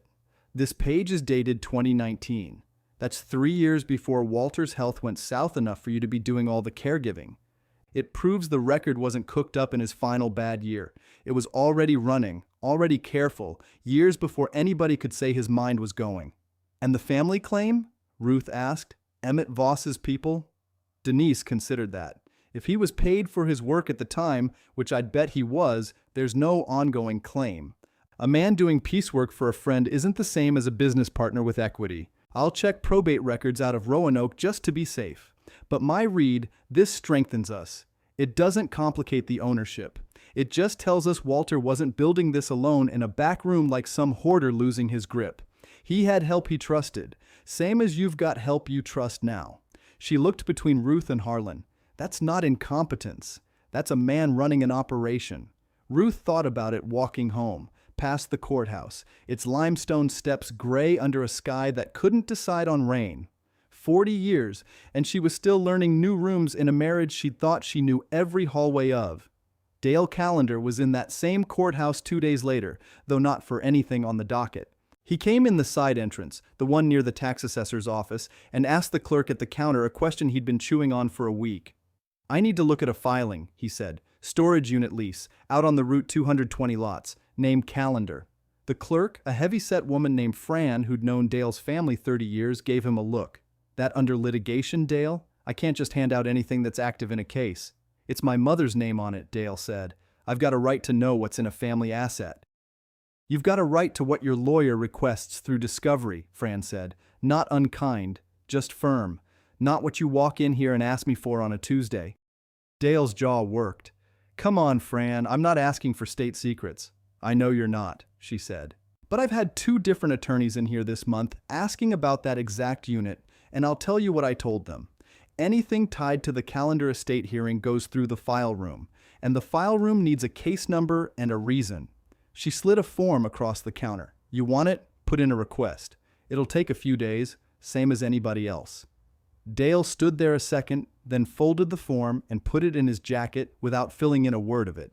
He walked back out past the tax office, past a bulletin board with foreclosure notices tacked up in rows, and sat in his truck in the courthouse lot a long while before he started the engine. He drove to the shop instead of home. Ruth was inside, sweeping the front step, when his truck pulled up crooked at the curb. Same careless angle Roy's car had taken weeks before. "Dale," she said, "didn't expect you. Can we talk? You're already here." She set the broom against the doorframe. "Talk." He stood on the sidewalk a moment, hands in his pockets, looking older than 51 under the gray light. "I heard things about that storage unit," he said. "Things bigger than a ledger and some old watches." "Where'd you hear that?" "Doesn't matter where. Town like this, things get around." He looked at her steady. "Is it true? Is there real money out there?" Ruth studied her son a long moment. She thought about lying, decided against it fast. "There's a collection," she said. 40 years of it. Your father built it quiet, piece by piece, and yes, it's worth something." Dale's face didn't do what she expected. It didn't light up greedy. It went pale instead, like a man realizing the ground under him had shifted more than he'd bargained for. "How much?" "I don't know the final number," Ruth said. "Harlan's still working through it. But it's not small, Dale. It's not $3. Put it that way." He let out a breath. "Brenda and I split a house and a truck lot," he said. "Roy's got $175,000 riding on his own name because of the corner lot deal. And you're telling me the real money was sitting in a storage shed the whole time, under a padlock, and nobody knew?" "Your father knew," Ruth said. "I found out same as you're finding out now. Slower, maybe. But I found out the hard way, too." Dale looked away down Main Street, toward the courthouse, toward the diner, toward every storefront that had watched his family's business since before he was born. "We already filed," he said quietly. "Brenda's lawyer. The competency thing. I can't just undo that now, I know. If we win, that collection's not staying with you clean. It gets split up in probate again, this time for real money instead of a shop nobody wanted." He said it like he was working out the arithmetic on the spot, not like a threat. "And if you lose," Ruth said, "you've spent money fighting me for something that was never split wrong to begin with. Your father gave me that shop on purpose, Dale. Every part of what's inside it, too." Dale didn't answer that. He looked at her a long moment, something working behind his eyes that hadn't been there at the estate table months back, some flicker of a son doing math he didn't want to be doing. "The hearing's the 4th, he said finally. "I know when it is. Brenda's not backing off. Neither's her lawyer." He turned toward his truck. "But I wanted you to hear it from me, not just secondhand. Whatever happens on the 4th, I didn't come here to trick you. You came here because you're scared," Ruth said. "Not cruel, just true. Same as Roy. Same as your sister, probably, if she'd admit it." Dale didn't deny it. He got in his truck, sat a second before starting it, and drove off slower than he'd come, like a man who wasn't sure anymore which direction he was actually driving toward. Ruth picked her broom back up and finished the step. Inside, the 7 clocks kept their quiet count against the glass, patient as they'd always been, waiting on Sunday, waiting on the 4th, waiting on whatever came next, same as they'd waited through every hard year already behind her. The 4th came in on a hard frost, courthouse steps white until the sun burned it off past 9. Ruth wore her church coat, the navy one, and sat between Harlan and Denise Okafor at a table that felt too long for 3 people. Behind her, the gallery filled slow. Pam Ackers from the diner, Fran from the clerk's counter, a dozen faces Ruth had known 30 years, come to watch a woman they'd underestimated get judged one more time. Dale sat across the aisle with Brenda and Cabell. Roy wasn't there. Ruth noticed that first thing. Judge Pemberton took the bench at 9 sharp. "This is a hearing on the petition to void the transfer of the property known as Calendar's Clock and Watch Repair," he said, on grounds the transferor lacked capacity at time of signing. "Ms. Cabell, you may proceed." Cabell called Dale first. He said his mother had seemed tired that day, distracted, signed papers without reading them close. Denise didn't fight him hard on it. She let him talk himself into sounding like a son covering for his own guilt, which he mostly did. Then Denise stood. "Your Honor, the defense calls Harlan Pruitt."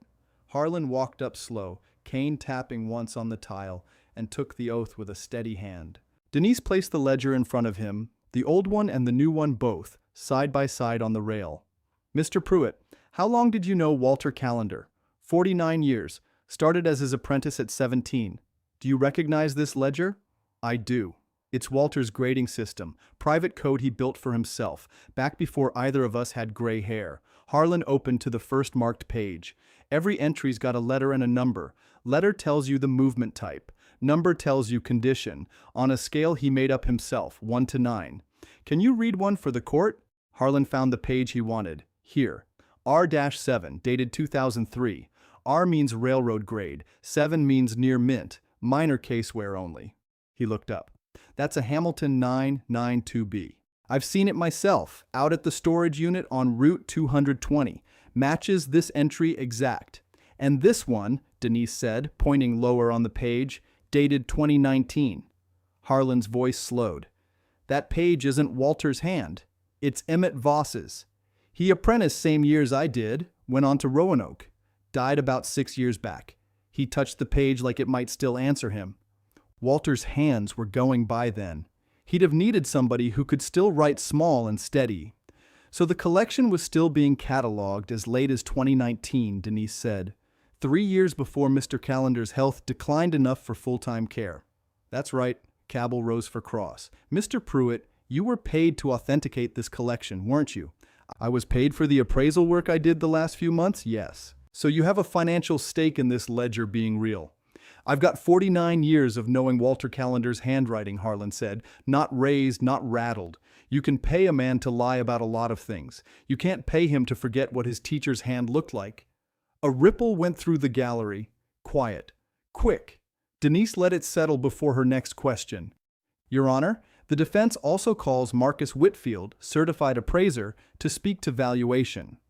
Whitfield was a compact man in a gray suit, notebook already in hand. He'd examined the storage unit 3 separate times, he said, cross-checked serials against the ledger, verified insurance records going back 11 years. "Mr. Whitfield, what is the appraised value of the collection currently housed on Route 220? "As of my final report, $2,640,000. He said it plain, no drama in it, like reading a grocery total. That includes 1 railroad chronometer, a ball official standard, individually appraised at $180,000.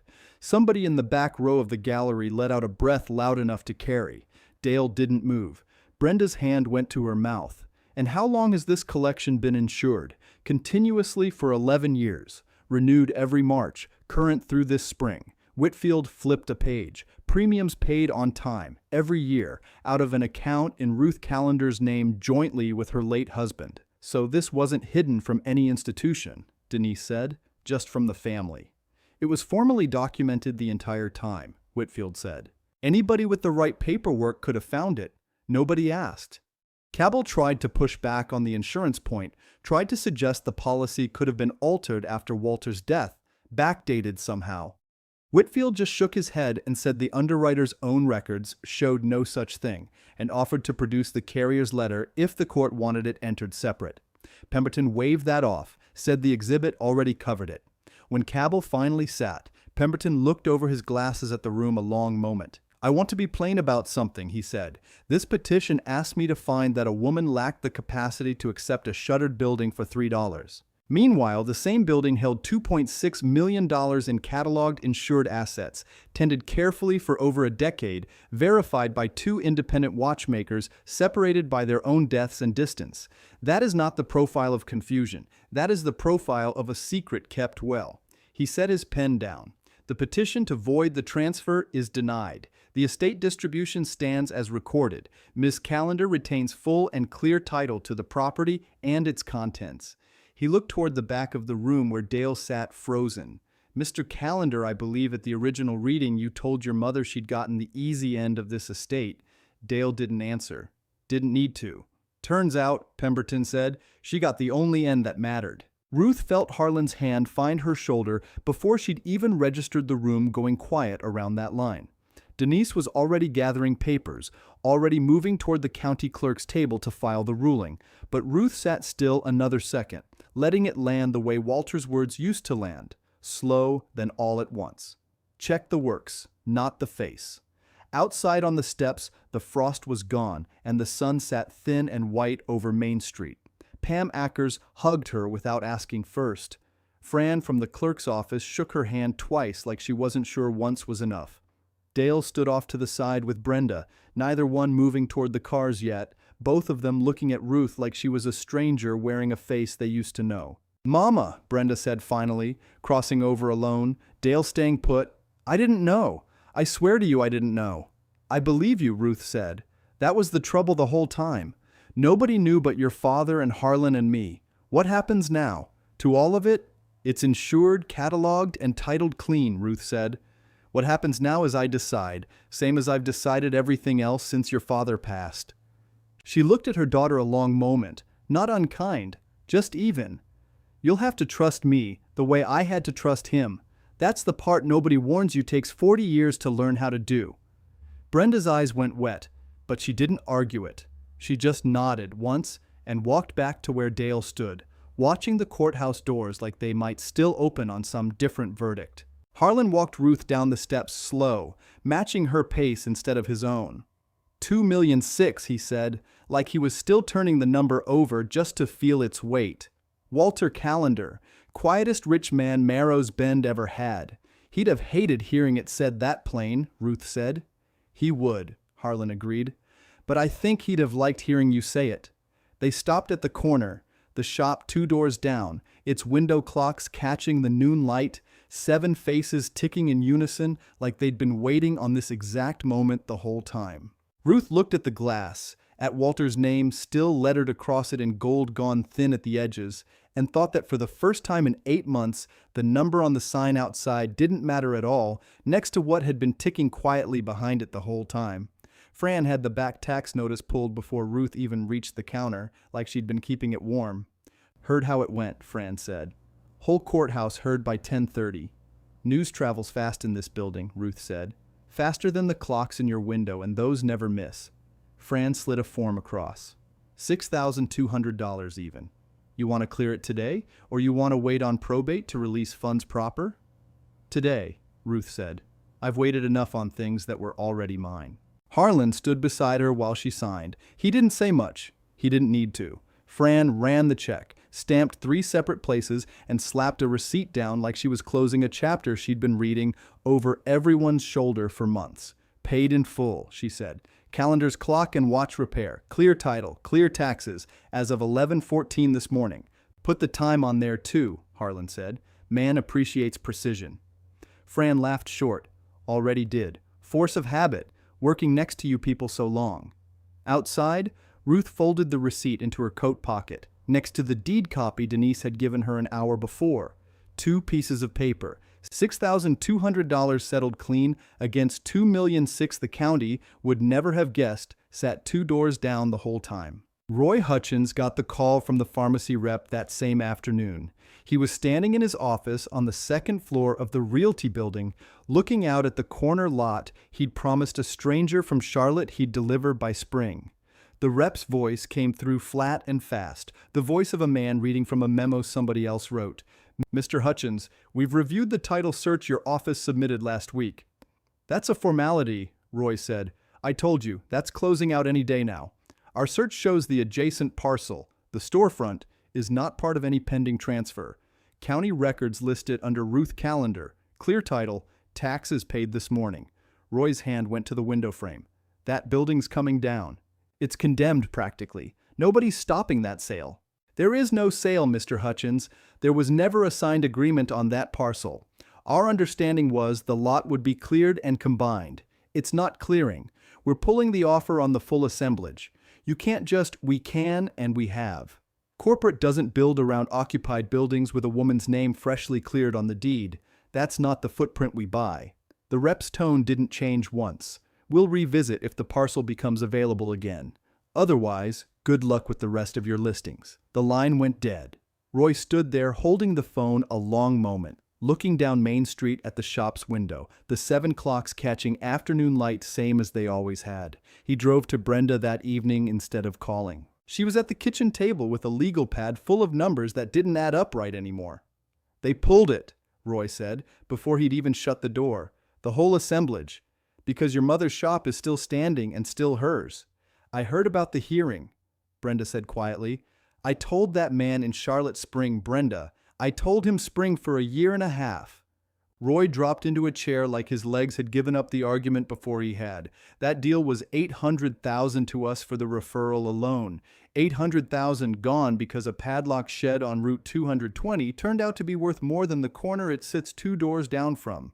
Brenda didn't answer that right away. She looked at her legal pad, at the columns she'd drawn back when the house and the truck lot had seemed like the good half of the split. You knew about the pharmacy deal before Daddy even passed, she said slowly, like she was working it out loud for the first time. You were counting that lot before we ever sat down at the table. Roy didn't deny it. Somebody had to think ahead. You thought ahead about the wrong building, Brenda said. There wasn't much heat in it. Just a woman finally seeing the shape of what she'd married into. Harlan came by the shop 2 mornings later carrying a folded piece of paper and a look Ruth hadn't seen on him before. Something almost bashful. Before all this went to court, he said, there was a utility bill kept current for 3 years running. Water, power, the lot of it. Nobody in your family paid it. You didn't pay it either, not directly. Ruth set down the rag she'd been using on the counter glass. I wondered about that. It was me, Harlan said. Walter set it up before his hands got too bad to manage details like that. Asked me to keep it quiet, keep it current. Don't let the town see the lights go dark on his name even once. I did it out of my own account, wired it back out of the appraisal fee once things settled. He looked almost embarrassed saying it plain. Wasn't charity. Was a promise to a friend. Same reason I kept those Sunday windows in mind whenever I walked past. Make sure nobody in town thought Walter Callender had let anything go dark. Not on my watch. Ruth reached over and put her hand on his arm a moment. 40 years, and I'm still finding out who all was standing behind him. Man built quiet the way some men build loud, Harlan said. Takes a particular kind of person to keep a secret that long out of love instead of shame. That's the one, Ruth said. The one time you get to use that word today. Harlan almost smiled at that, then got back to business, because there was a sign to order and a shop to reopen, and neither of them had time left to spend on sentiment they'd already earned. They picked the sign together at a shop in Roanoke, 40 minutes down 220, a place that still hand-painted gold leaf onto glass because Ruth wouldn't have it any other way. Same letters, she told the man behind the counter. Same size, same gold. Calendar's clock and watch repair. Nothing added. Some folks want to update the name when they reopen, the man said. Modernize it some. Some folks didn't marry Walter Callender, Ruth said, and that ended the discussion. Back home, she and Harlan swept the front room together, hauled out 3 decades of dust that had settled since the doors last opened for real business instead of just Sunday winding. Pam Ackers came by with coffee and stayed to help scrub the display case, refusing every time Ruth tried to pay her for the hours. You fed half this town on credit when times were lean, Pam said. Don't insult me offering cash now. By the second week, the workbench was cleared, oiled, and set the way Walter used to keep it. Tools hung on their pegs in the order he'd always used, vise centered under the window light.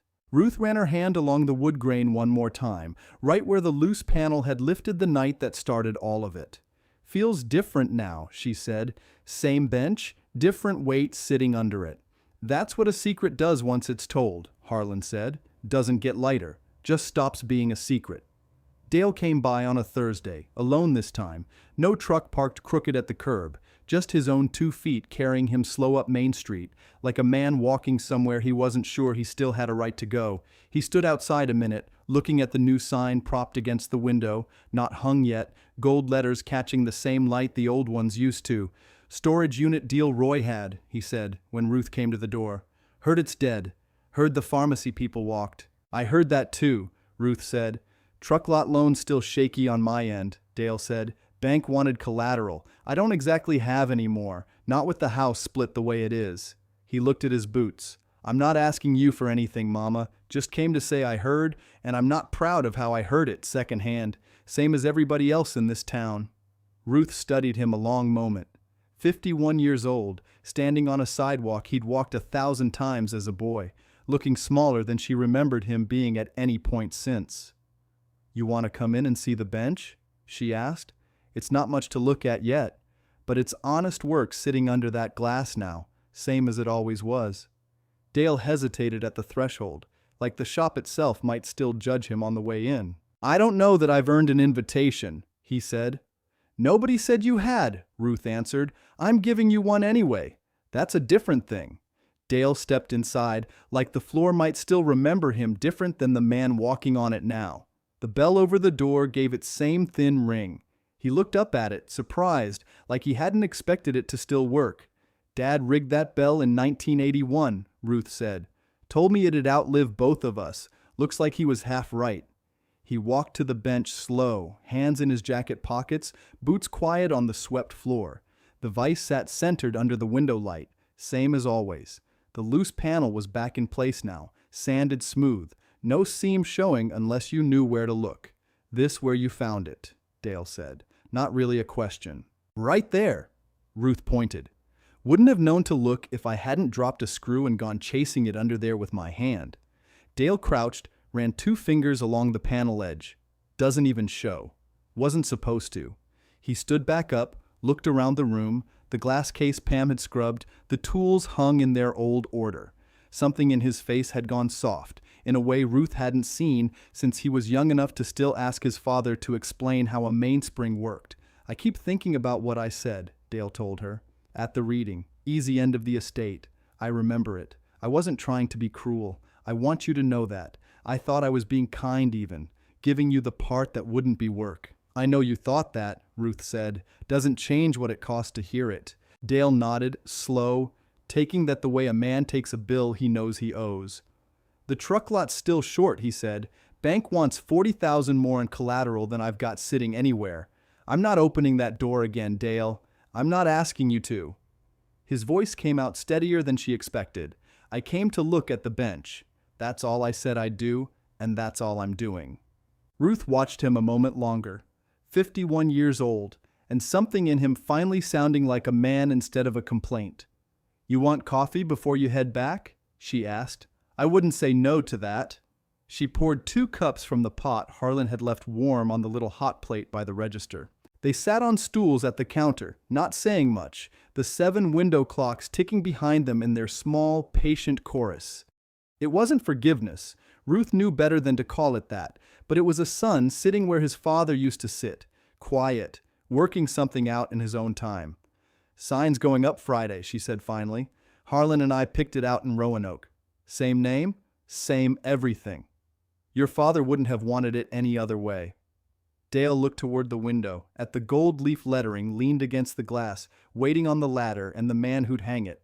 "I'd like to be there," he said, "if that's all right." "It's a public sidewalk," Ruth said. "You don't need my permission to stand on it." "No," Dale said, "but I'm asking anyway." Ruth almost smiled at that. "Friday then. 10 o'clock. Don't be late. Your father never once was." Harlan came by that Wednesday with a ladder borrowed from Pam Ackers and a level he'd owned longer than most marriages last. He sat up on the sidewalk under the window, squinting at the old bracket screws still sunk in the brick above the glass. "Same holes," he said. "Whoever mounted the first sign knew what they were doing." "That was Walter," Ruth said, 1979. "I remember because I was 7 months along with Brenda and standing right about where you are, holding the level for him. Some things don't change much." Harlan tested the bracket with a shake of his hand. Sound as the day he said it. Fran from the clerk's office walked over on her lunch break, stood next to Ruth with a paper bag of something from the diner, watching Harlan work. "Whole courthouse still talking about the hearing," she said. "Cabell's office got 3 calls yesterday from folks wanting Denise's number instead." "Denise earned every one of those calls," Ruth said. "She did." Fran squinted up at the bracket. "You know Roy Hutchins listed his house for sale? Heard it through the grapevine, same as everything else." Ruth didn't answer that right away. She watched Harlan measure twice before he'd touch a screwdriver to anything, same as Walter used to. "That's between him and Brenda," she said finally. "Not mine to carry." Pam showed up around 2 with a thermos of coffee and stayed to hold the ladder steady while Harlan climbed, muttering about his knees the whole way up. Ruth stood on the sidewalk below, looking up at the 2 of them working, and thought that Walter had built a life around exactly this: people showing up quiet, doing the next necessary thing without being asked twice. By Thursday evening, the new sign sat mounted and covered with a painter's drop cloth, waiting on the unveiling, waiting on Friday morning and the 10 o'clock hour Ruth had given her son to be on time for. Friday came in clear and cold, frost gone off the grass by 9, the kind of light Marrow's Bend got maybe 20 mornings a year, the mountains sharp against a sky with nothing in it but blue. Ruth walked down from the house early, coffee in hand, and found Harlan already there, standing at the base of the ladder like he'd been up half the night just to make sure the rope held. By 9:45, a small crowd had gathered without anybody organizing it. Pam Ackers, Fran on an early lunch she wasn't supposed to be taking, 2 of the county clerks, a boy from the hardware store who used to bring Walter parts on his bike before the shop closed for good. Marcus Whitfield stood off to one side in his gray suit, notebook nowhere in sight for once, just a man come to watch. Dale arrived at 9:58, alone, hands in his jacket pockets, standing at the back of the small crowd like he wasn't sure he'd earned a spot closer in. Brenda came at 10 exactly, Roy nowhere with her. She stood near Dale, not quite beside him, both of them watching their mother the way strangers watch a house they used to live in. "You ready?" Harlan asked. "I've been ready 8 months, Ruth said.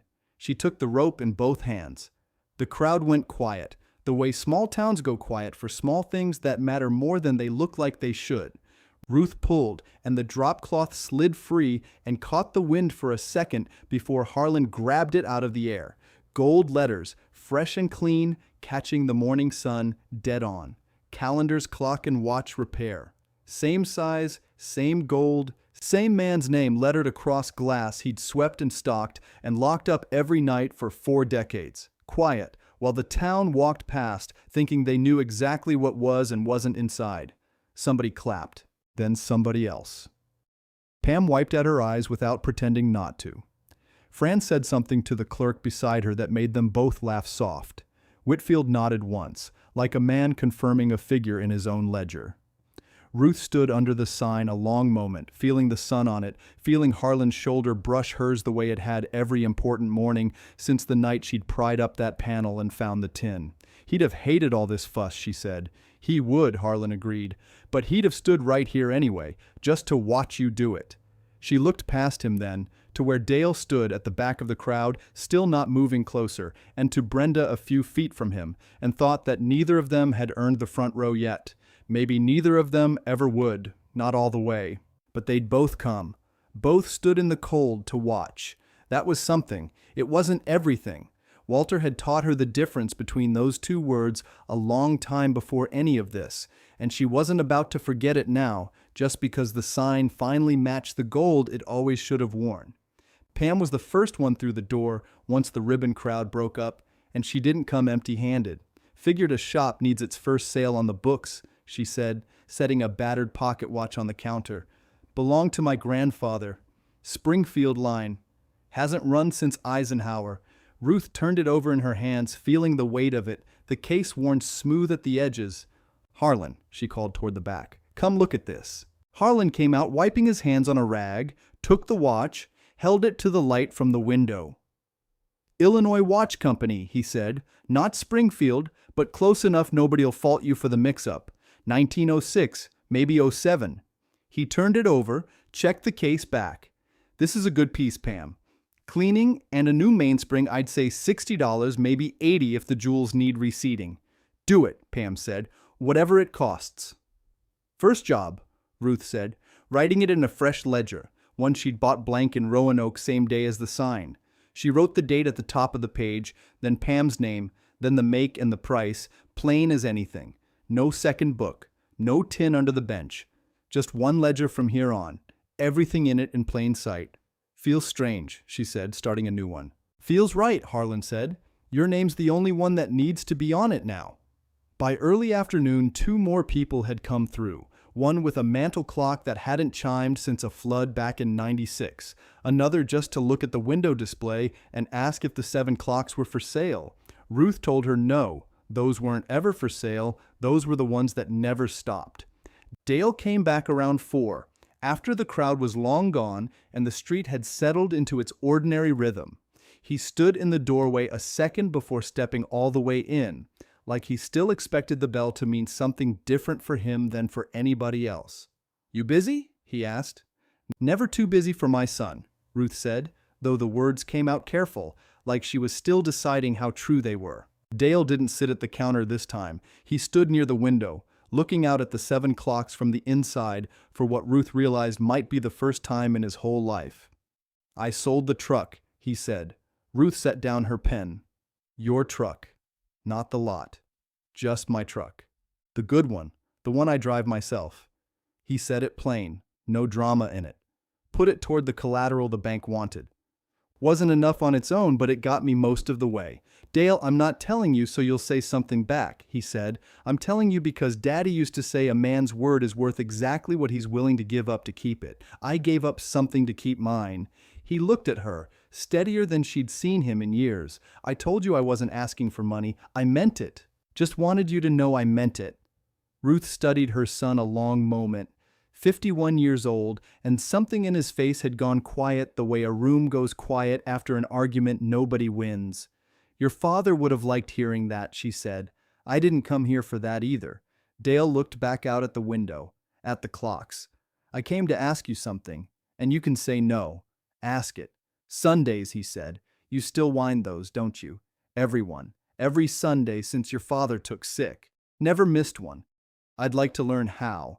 He said it fast, like he needed to get it out before he lost his nerve.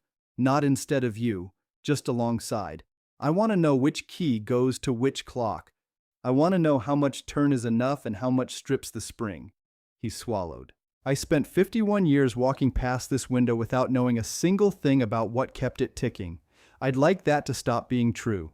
Ruth didn't answer right away. She looked at her son, then at Harlan, who'd come to stand in the doorway to the back room, not saying anything, just watching. "Your father used the octagon key for the center clock," she said finally. "The Seth Thomas. Half turn only, never more, or you'll snap the mainspring clean in two." Dale nodded slow, like he was memorizing it. "You want to learn?" Ruth said. "You come Sunday, 10 minutes before church lets out. I'm not slowing down for you, and I'm not teaching twice. I'll be here," Dale said. "Your father never once was late to anything in his life," Ruth said. "See that you're not either." Brenda came by 2 days later, alone. No legal pad this time, no numbers that didn't add up. She stood at the counter a moment before she said anything, looking at the fresh ledger open under the glass. "Roy and I are separating," she said. "No lead up to it. I wanted you to hear it from me before it made the rounds through Fran's office." Ruth didn't reach for her the way she might have once. Some distances took longer than a courthouse ruling to close. "I'm sorry to hear it," Ruth said, and meant it, mostly for the years Brenda had put into it, not for the man himself. "I'm not," Brenda said. "That's the part that surprises me. I thought I'd feel like I was losing something.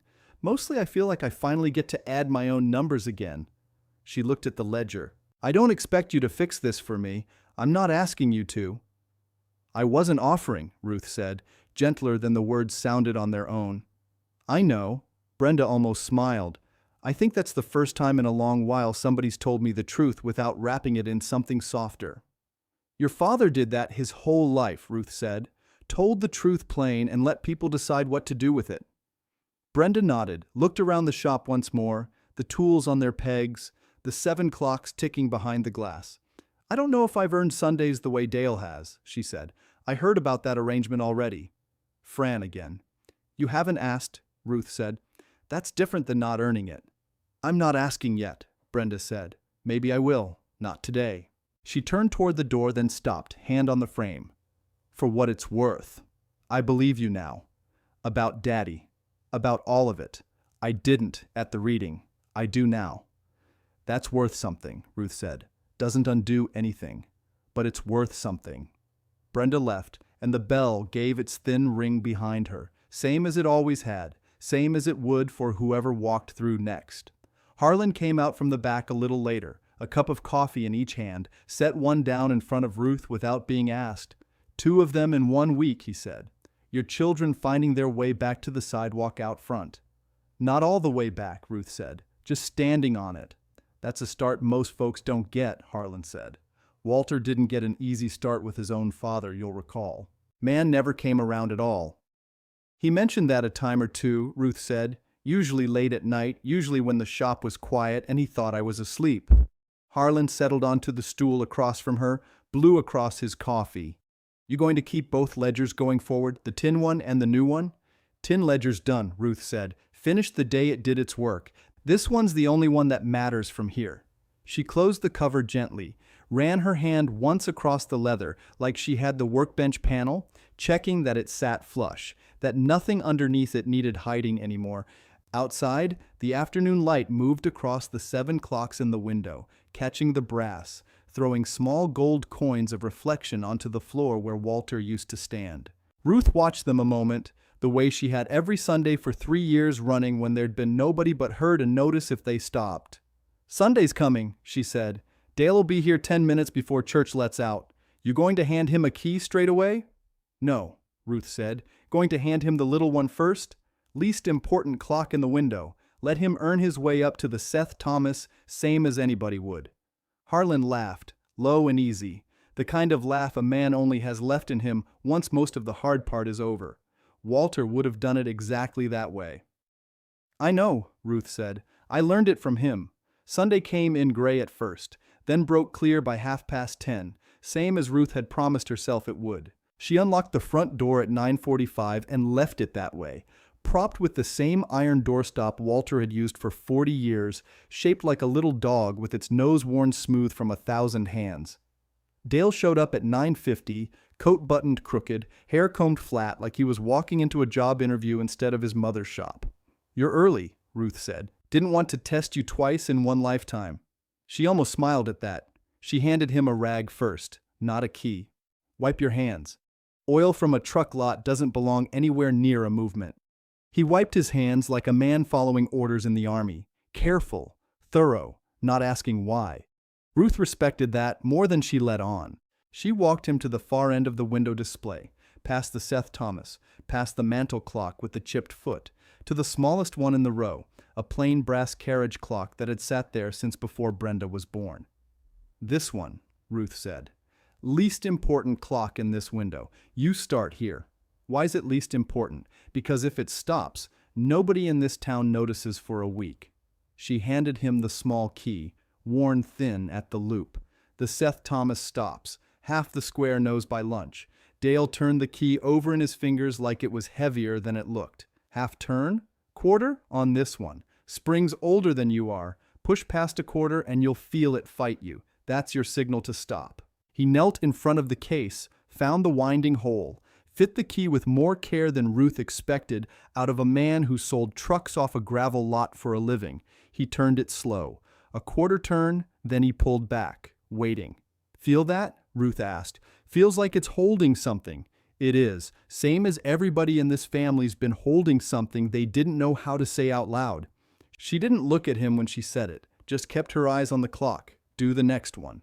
He moved down the row, and Ruth watched him work, patient in a way she hadn't seen from her son since he was young enough to still ask her permission for things. Fran came by around noon with 2 coffees and a folded newspaper under her arm, the County Weekly, 4 pages that mostly covered church suppers and school board minutes. She set a coffee in front of Ruth without being asked. Assessor's office changed a form, Fran said.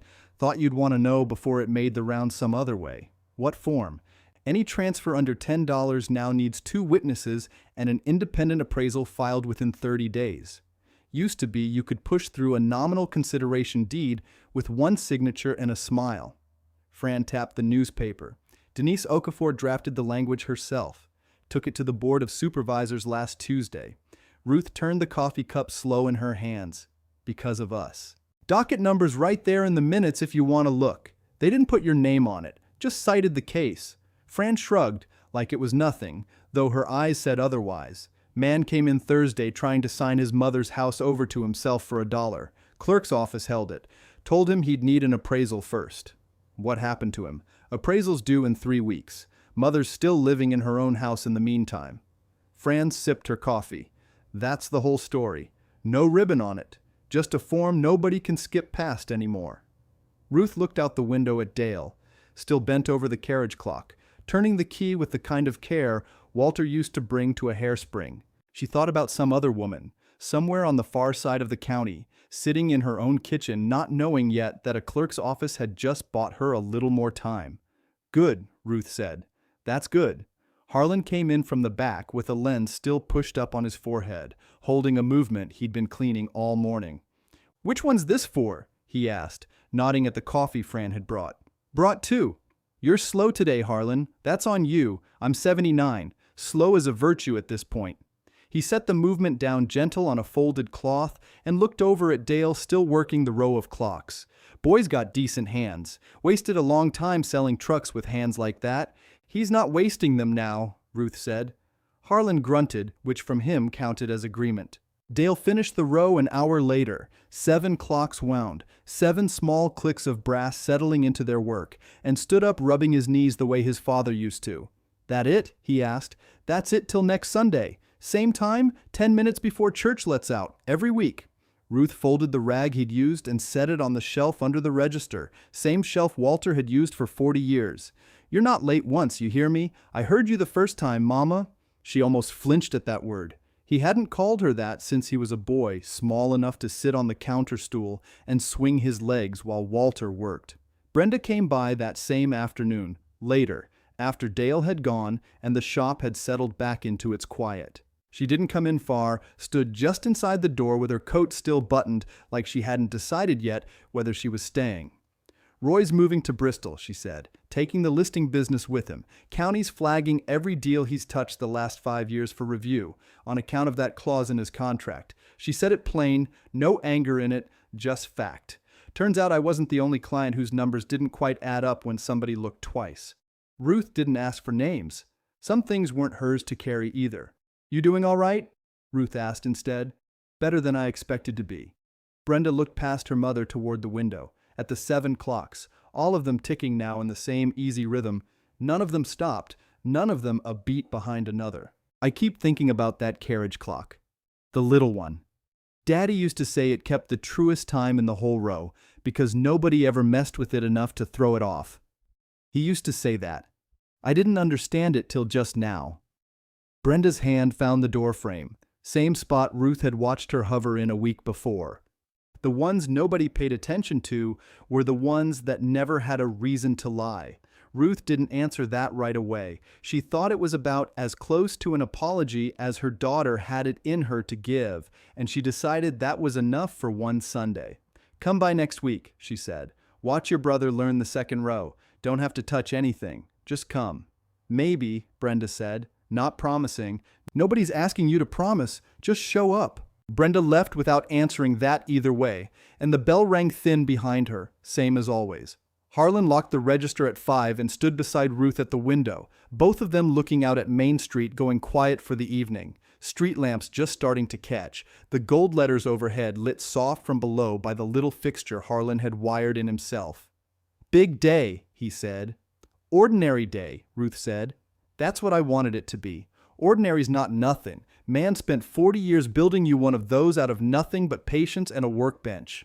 Harlan reached over and turned the little brass key still sitting on the counter, checking Dale's work without saying so out loud. Quarter turn, holding steady. He'd have been proud of that boy today. He'd have been proud a long time before today, if Dale had let him. Some doors take longer to open than others. Doesn't mean the hinges were broken. Harlan pulled his coat off the hook by the door. "I'll be back Tuesday. That chronometer buyer from Roanoke wants to see the collection log again before he signs anything." "Tuesday," Ruth said. "Don't be late either." He laughed low and let himself out, and Ruth stood alone in the shop a moment, same as she had that first night 8 months back, except now the workbench held no secrets under its panel, and the tin sat empty in a drawer where anybody could see it, and the ledger open under the glass had nothing hidden anywhere in its pages. She walked the length of the counter once, trailing her fingers along the wood the way she used to when Walter was still alive and working late, humming something tuneless while he fit a hairspring back into place. She stopped at the window and looked out at the 7 clocks from the inside, same as Dale had for the first time that morning. All of them ticking, none of them stopped, none of them a face without works behind it anymore. She turned the sign in the door from open to the small hand-lettered closed. Walter had painted himself 30 years back and stepped out onto the sidewalk and looked up once at the gold letters catching the last of the evening light. Ruth turned the key on the last little clock before she'd left, a quarter turn, slow and even. Behind her, the gold letters held the light a moment longer, then let the dark come on.